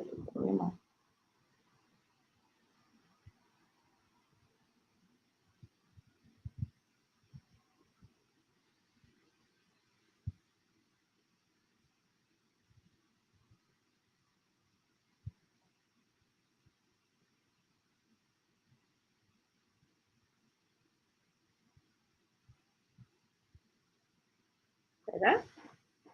Mm-hmm. Oh, well, there seemed to be seeing it on the screen. I guess we fix it. Okay, can you see it now, everybody? Should be. Yeah. All right. So, opportunity cost. So, let's challenge your ability to determine opportunity cost. So, Tim and Ann saved 8 million in the bank. Ann is 50 years old. Tim is 55 years old. Both have NHE benefits. Both earn 300,000 per month. They have one car, a 2008 Pro Box, and they own Autodon Supermarket. So Tim and Ann, they have saved 8 million in the bank. They're 50, Ann is 50 years old, Tim is 55 years old. Both have NHE benefits, both earn 300K per month, and they have one car, a 2008 Pro Box, and they own Autodon Supermarket. The bank advises that there's a bond coming out. They can buy at the rate of 12.5% per annum for 18 months, paid quarterly, tax-free. Yes, so the bank knows that them have the 8 million in the bank and sends them an offer of a bond coming out for 12.5 million per annum for 18 months, paid quarterly, tax-free. Now, Anne desires to buy a piece of land at Palmetto Pines to build a house for their family. However, Tim wants a new car because all his friends drive SUVs and he also wants to buy the land. So whereas Anne just wants to buy a piece of land at Palmetto Pines, Tim wants two things. He wants to buy a car and he wants to buy the land. So Tim suggests that they buy the new Gaval SUV from Haval Limited for 6.5 million cash and use the 1.5 million for deposit and closing for land and borrow the difference from the NHT. Now I should tell you that the land is Palmetto Pines and it is 6.5 million. So he wants to use 1.5 as deposit and closing and then borrow maybe 5 million from NHT or 5 point something. But Anne has a suggestion. Anne suggests to buy the land for 6.5 million cash and keep 0.5 for closing costs and buy a 2014 Toyota Pro Box for $1 million. So still upgrade the car, but not Not brand new. Not brand new, but upgrade. Buy something for 1 million. Plus, remember, she's still keeping our 2008 Pro Box. All right. But Miss Davis now suggests use 0.5 for deposit and closing. So use 500,000 to deposit on the Palmetto Pines, which is 325,000 for the deposit. I leave the other 175 for your closing costs. So that's 500,000 for your deposit and closing. Borrow the rest from NHT. Buy a Pro Box of 1.5 million and put the 6 million on the bond. And use the interest to offset some of the NHT mortgage payment on the land if you wish. Also, based on inflation, the land price will go up in value in 2 million in 12 to 18 months. That is what Ms. Davis is telling them. Does Ms. Davis really know that this land price is going to go up, or is she speculating? She can't speculate. She's a professional. Well, she knows the market. Is she speculating? The market can crash too. Mm-hmm. All right. They live, but Ms. Davis also know that they're already at the lower end of the market. Mm-hmm. That's gonna crash last. It's gonna crash. It's gonna crash last. See, they live in a rent house with 2 children and both grandmothers. All right, everybody, you have that. So Tim and Anne save 8 million in the bank. Anne is 50 years old. Tim is 55 years old. Both have NHE benefits. Both earn 300K per month. They have one car, a 2008 Pro Box. They own Autodon Supermarket. Sends them for a bond. Rate is 12.5% per annum for 18 months, paid quarterly tax-free. Anne wants to buy a piece of land at Palmetto Pines to build a house. Tim wants a new car. And he also wants to buy the land. So there are 3 cards on the table. Tim says, buy the new Gaval SUV from Aval for 6.5 cash and use a 1.5 for deposit and closing for land. Borrow the difference. And suggests, buy the land for cash and keep 0.5 for the closing and buy a 2014 Toyota Pro Box for 1 million. Ms. Davis suggests, use 0.5 for deposit and closing, which is 500,000. Borrow the rest from NHT. Buy a Pro Box of 1.5 million put the 6 million on the bond, and use the interest to offset some of the NHD mortgage payment on the land. You can get all your dreams. Ha! If you have 8 million, eh? No, and they live in a rental. You're gonna do it with less. All right, guys. So the challenge for you: what are the costs to be calculated based on all three options? What are the costs that you need to calculate for you to make a sensible decision to see the opportunity costs? So determine the opportunity costs of all three courses of action. No. Remember, you cannot do everything. In order to do something, you have to give up something. For me to be on YouTube live with you today between 3 to 5, I have to give up watching TV. Right now, I'm watching what? Dynasty with Fallon Carrington and her father. I'm watching that show, just started watching it. So I'm giving that up right now. I'm also giving up maybe some sleep. I'm definitely giving up sleep. Tony is giving up sleep, right? I'm giving up going to play with my grandsons or giving up going out to dinner with some friends. Everything, you cannot be two places at the same time. And if you have $1, you only can spend $1 on this or that. Or you can split up $1 into three and say, let me spend piece pan this, piece pan this, piece pan this.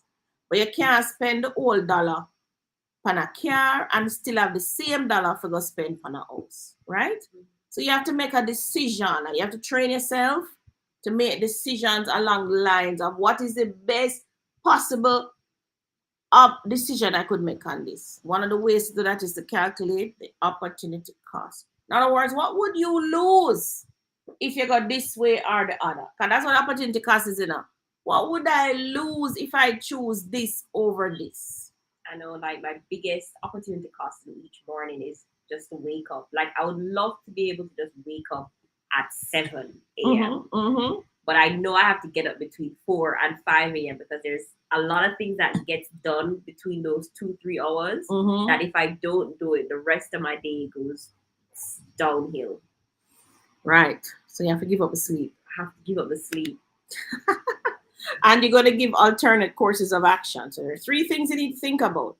What are the costs to be calculated based on all 3 options? Start putting it in the chat.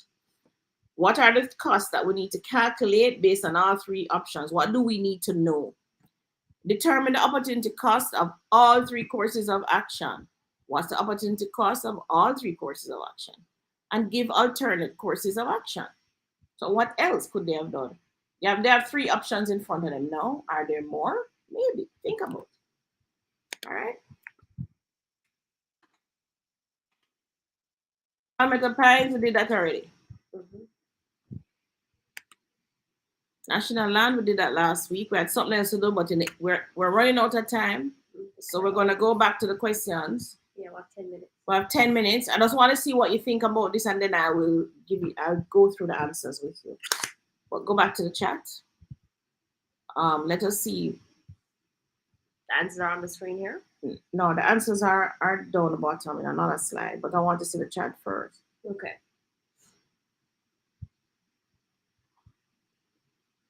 Get back in the chat. Let me see if anybody is.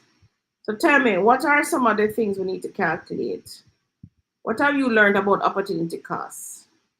Did any of you make some serious mistakes and lose out?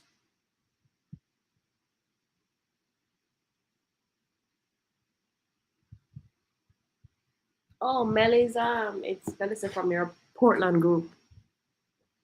Oh, Melissa. Yeah. Hi, Melissa. Oh, Melissa, you never put your full name. Hi, Melissa. Thank you for joining. From the Portland group. But Melissa, you're not in the family already, man. Melissa into the family already. So Melissa, maybe we need to think about that same partner thing that Tony talking about here now. Maybe we need to think about it to see how, or maybe have it as an offshoot from what we're doing already, Melissa. And maybe it can be ongoing. Yeah, maybe it can be ongoing. Odette says, being broke make you feel some type of way too. Yeah, it does. Being broke? Yeah, we don't have any money to buy what you want. Yeah, but being broke is just a no time today. This Temporary minute. state. Yeah, it's just like this second you're broke. So Don't you mean get that you're broke in the next 2 yeah. seconds. Okay. The truth and fact is, you get paid in 30 days. If you're working, right? Yeah. But people who say they're broke, usually they're working. Yeah, They're working. I mean, those are the real thing. And this term that they use, the working poor. Okay, if you're working on poor, I don't get that one either. I'm like, how do you do that? But yeah, you working? Who said they're broke? I'm debt. Being broke makes you feel some type of way too. Odette, join our book club. The first book we do is The Richest Man in Babylon. Buy that book, everybody. If you don't buy the book yet, please buy it. If you buy the book, you don't need me to teach you anything. You only need us to go through it, fledge it out, and discuss it as humans and get more perspectives on it and so on. Mel says, appreciate all you're giving up to be here. Yeah, I'm giving up a lot. I'm finished here. I just feel like flopping in my bed. Having worked already this morning, because I already did a showing. I already did a part of renovation that Tony should have organized earlier, but didn't. What? My renovation had nothing to do with your renovation. It's two different things we're doing. Or Well, three different for everybody. spaces. Yeah, it's just a lot. It's a lot. We're Odette, chugging through it. upgrade car and then put the old one up for either rental or taxi. Oh, that's a good idea. Borrow from NHT to buy the land. Invest around 5 million. Invest around 5 million.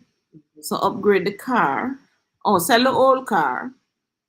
Then put the old one for either rental or keep the old one. Mm-hmm. Put it in for rental, yeah. So that's a way of bringing in money.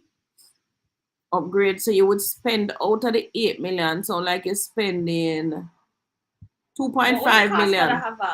6.5. So it look like you're spending 2.5 for a car audit. You're going to still use 500,000 for the deposit.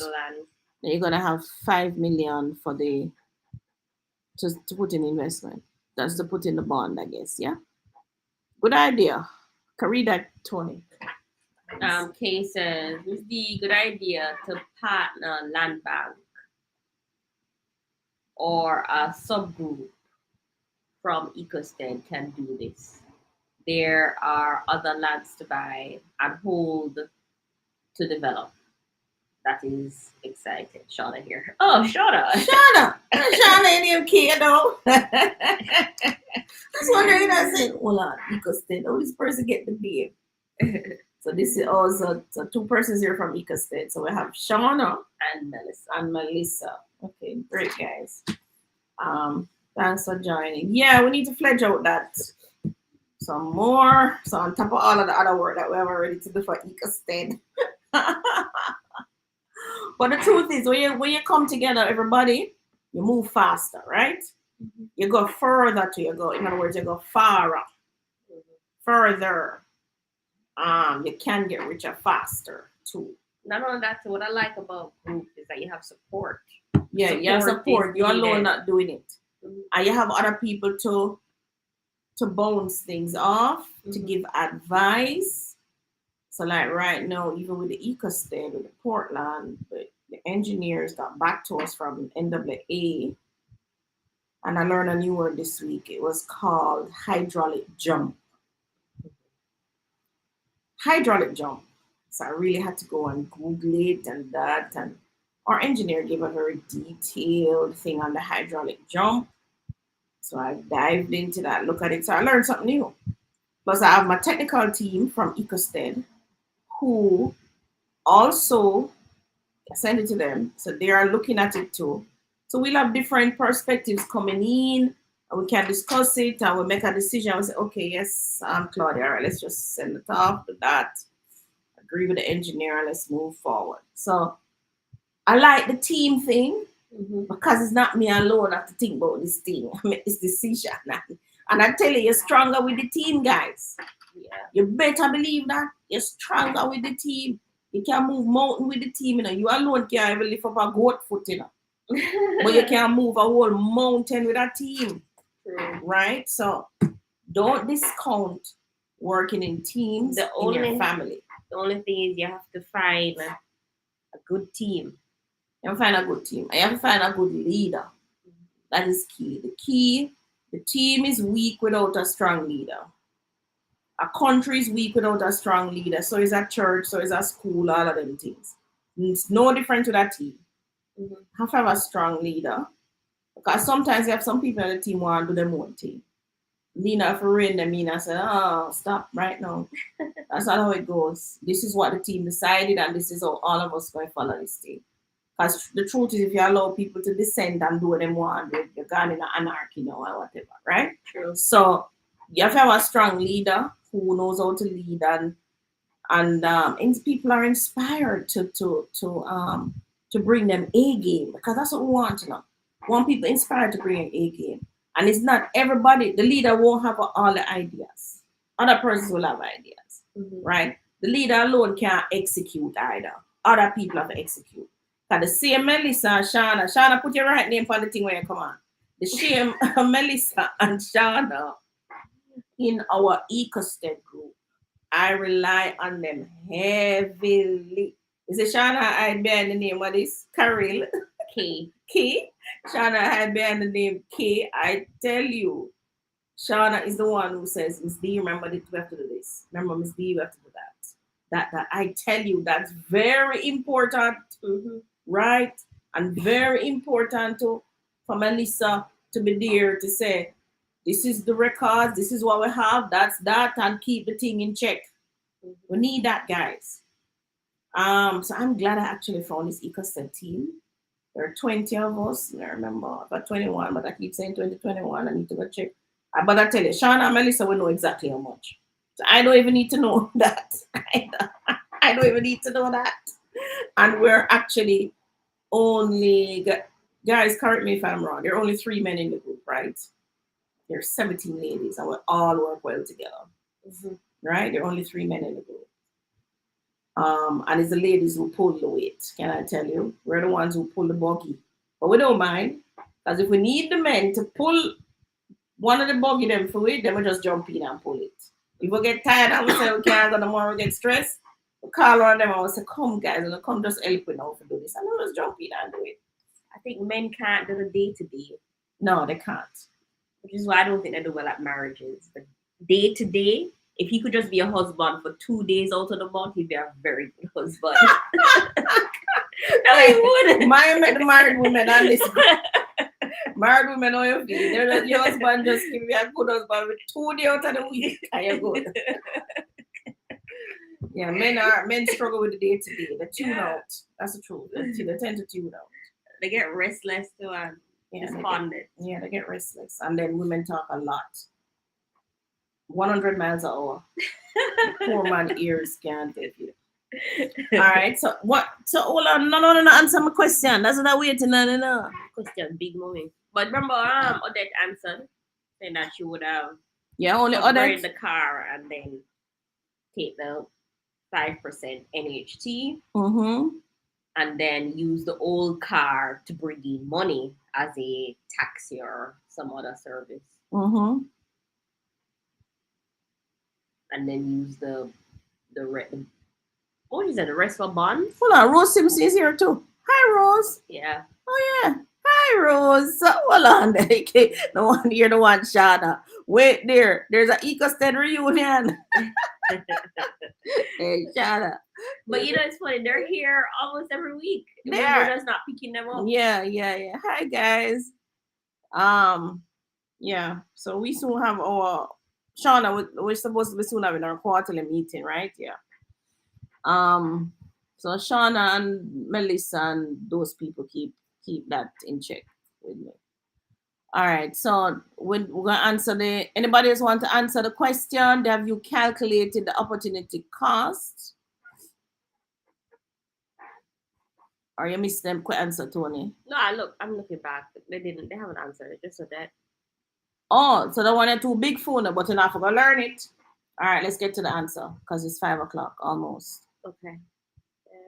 So I did fledge out some answers for you. Let me just tell you what I came up with. Show you what I came up with. Go to the last slide. Last slide. All right, answer to the question. Calculate the interest of the bond. So the first question was, what do you need to calculate? So you need to calculate the interest of the bond monthly. Did I calculate that right? I want to look wrong, Tony. What those figures supposed to represent? 62,000, 88,000. Calculate the NHT monthly. There's an error on the bond that I forgot to correct. So, all right, let me calculate it now. So the bond is 8 million. The money that they have can put on the bond fully is 8 million. Change the slide, Tony. 8 million times 12.5% for 1 year. We're just looking at a 1 year calculation. So the interest of the bond is 1 year, or divided by 12 is 83,333. But just put 1 million. Calculate the interest of the bond yearly, and that is 1 million. For ease of yearly, and that's 1 million, right? Delete everything else behind it. But also calculating, which I know some of you will start to calculate, is the NHT loan monthly would be 96,702. But you really don't need to calculate that if you're doing opportunity cost. Because remember, the opportunity cost is what you're losing. Remember that, what you're losing. All right, so determine what is the foregone option minus the interest on the bond. So what is the opportunity cost? So in option one,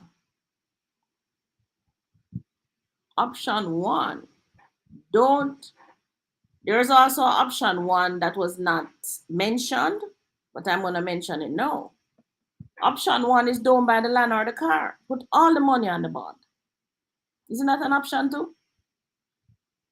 Yeah, but why would that be an option in their mind? They don't really want the bond. All right. It's just something that came, a low hanging fruit that came in front of them. Right, but it is now on the table. So it is an option. So what's the opportunity cost? First, you have to take the foregone option. So the foregone option is that them can't buy no house or car. So it's zero them all get this. So minus the 1 million, which is a chosen option. So let us say they choose to buy the bond. They're going to get 1 million for the year. So the opportunity cost is 1 million. Okay, so the risk is $1 million.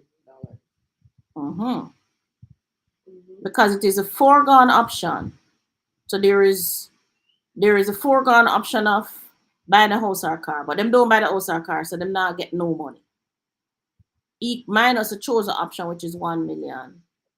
So it is negative 1 million.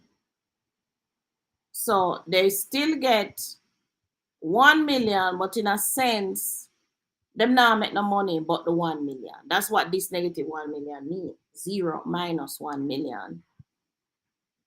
Right? Lost opportunity of actually making some money, but just make one source of million. That's what. So what would have Let's been go back the to the other slide. opportunities to get the? Let's go back to the other slide. We have option 2, which we're going to talk to it now. Did you save that? All right. So option 2. Use 6. I think this was Tim's option. Use 6.5 million, buy the car, and use 1.5 deposit and close. Remember, opportunity cost is a foregone option minus a chosen option. In this case, Tim bought a house and a car. Give up the bond. No, forego the bond. Yes.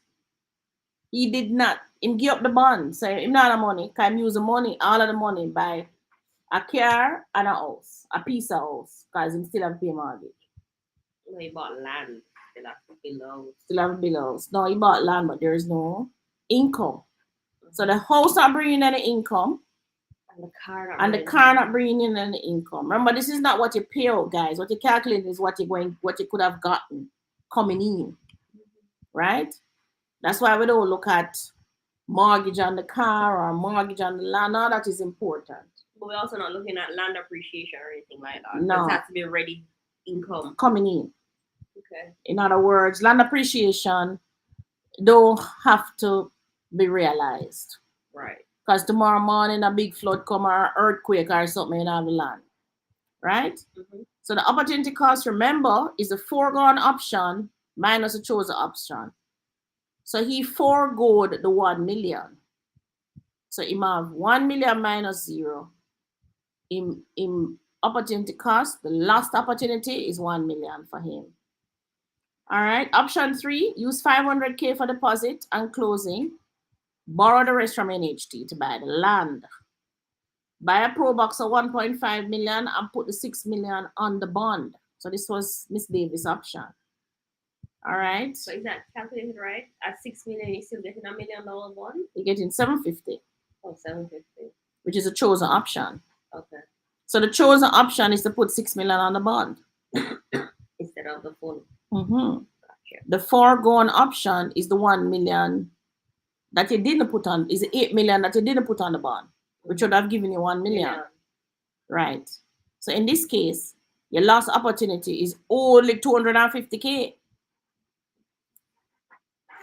In other words, you're giving up 250K, but you still have a house, you still have the land, you still have bought the land. And still have a second car. And you still bought a second car. And you're still getting 750,000 per year on the bond. But you only give up 250,000. But you only give up 250,000 in lost opportunity. You're getting a second car and having a piece of land, so you're paying out on it, and only losing 250 in the process. It's not so bad. No, it's not so bad. Not so bad. And earlier, I think we calculated the cost to be 92,000. So if the 750,000 divided by 12, that's 62,500.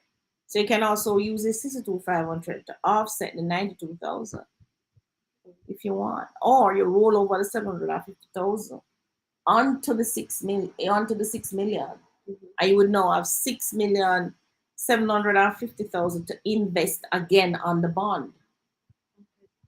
So for our family partner, we can do bonds too? You can do bonds if you're sure of the bond. So maybe like a bond like this, you could probably consider it's a Jamaican bond. I actually found it in my email. So NCB Capital Markets actually did send me this opportunity. But is it only for rich people or people like me can do it? Because I don't have 8 million in cash sitting down that I don't need. You need a minimum of 2.5 million to be on this bond. So 2.5 million. Let's get back to the chat. So everybody should understand this opportunity cost. I hope you do. Let me know if you follow the reasoning. 2.5 you needed times 12.5%. That's 387,500. That's not attractive. Because the truth is, what would you give up buying a piece of land? But you still would have to go buy. Well, no, yeah. But you're throwing a partner, so you have the monthly money to pay. I would still take the 2.5, pay on the Palmetto Pines. Borrow 4 million. What's the payback on 4 million? Oh, there's the option to only Bennett's Tim is ego. His ego. Yeah, his ego. At 55 and 50, that is a 20-year mortgage. So borrow to build a house. Option 1, quick gain of 1 million on the 8K. Quick gain of 1 million on the 8 million. You're not gaining 1 million on the 8 million. You're gaining 750,000 on the 8 million. No, you had said 1 million. Oh, it's 1 million. Yeah. Yeah. You had said 750,000 on the 6 million. Yeah. Yeah. Quick gain. Yes, K. 6 gain. Quick gain. of 1 million. But the land, you will gain that in no time, and it allows you to buy a car. The land, you will gain that. I think in the land, the 6.2 in 1 year. No, in 1 year, the land will probably value 7.5, same way. But all of this is assuming you have 8 million. So it teaching you if you have 8 million, it really don't make sense to put the 8 million, the full 8 million on the bond. Because you lose the opportunity to buy the land, which is going to have a capital gain down the road. And you lose the opportunity to buy a newer car. Just upgrade your car so that you feel better, right?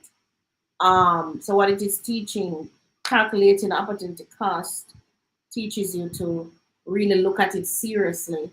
Some person say, oh, don't leave the money in the bank. Don't leave the money in the bank. Fine, don't leave it in the bank on a regular savings account. Right. But if you can find an investment like the bonds that is paying the 12.5. Now, if the bonds was paying 2%, it wouldn't make sense. But this bond is actually paying 12.5%. It's actually paying to more than your NHT loan at 5%. That you're going to be borrowing. You understand? And it's even paying more than the banks at 8.5 and 9% interest rate now. It's paying more. So which is why you would want to preserve the cash. Yeah? Yeah, I get it. That's why you would want to preserve the cash. And I'm thinking now, what happens if the money goes belly up? That will happen with a bond. It's not secured. The company who float the bond might go belly up. Which company floated it? That I don't know. It's NCB Capital Markets. This could be the government of Jamaica who floated the bond. I don't know. Okay. But that's another thing. Who float the bond? Now, the thing is, you could keep the bond money, the 8 million. And each time the 750 come up, you put that and pay down on the land. You could do that. And still pay a monthly payment. That way you would have paid off for the land quicker. That way by the time the bond go belly up, you would have done pay for the land. It's like you need to take the 8 million put on the property anyway. Anyway, but you still a gamble with the 6 million. I see it. So, all right. Any other comments? Option 2 only benefit team's ego. Car is no asset. Right. The car not going to bring in. Well, none of them is an asset. Because the house not bringing in, the land not bringing in the money now. The land not take money to your pocket with the monthly payments. Right. And to realize the money from the land you have to sell. But the thing is, they have two liabilities that they can turn into an asset if they want to. Some liabilities you can't turn it into an asset afterwards. Right. So they have what? A car, the extra car that somebody said use as a taxi. Yeah. And they also have the land, which they can develop. Yeah, which you can build and do your rental income. Or they do what the richest man in Babylon, and convert their rent into a mortgage. Yeah. But the land you will gain that's in there is allows you to buy a car, okay? That's 55 and 50. That is a 20-year mortgage to borrow to build a house, all right? Option 2 only benefit team's ego. Car is no asset. With the bonds, too much contingencies. Some bonds are fairly safe, but some not. Like them have some things called junk bonds. Don't buy those junk bonds. They're literally called that? Yeah, literally called that. Wow. All right. So any other questions? We're out of time now. 5:11. Yeah, I think we're finished. All right. Thank you, everybody. Had a good Sunday again. Learn to calculate your opportunity cost. That way you know what decision to make when it's in front of you. All right. Bye. See you next week. Bye.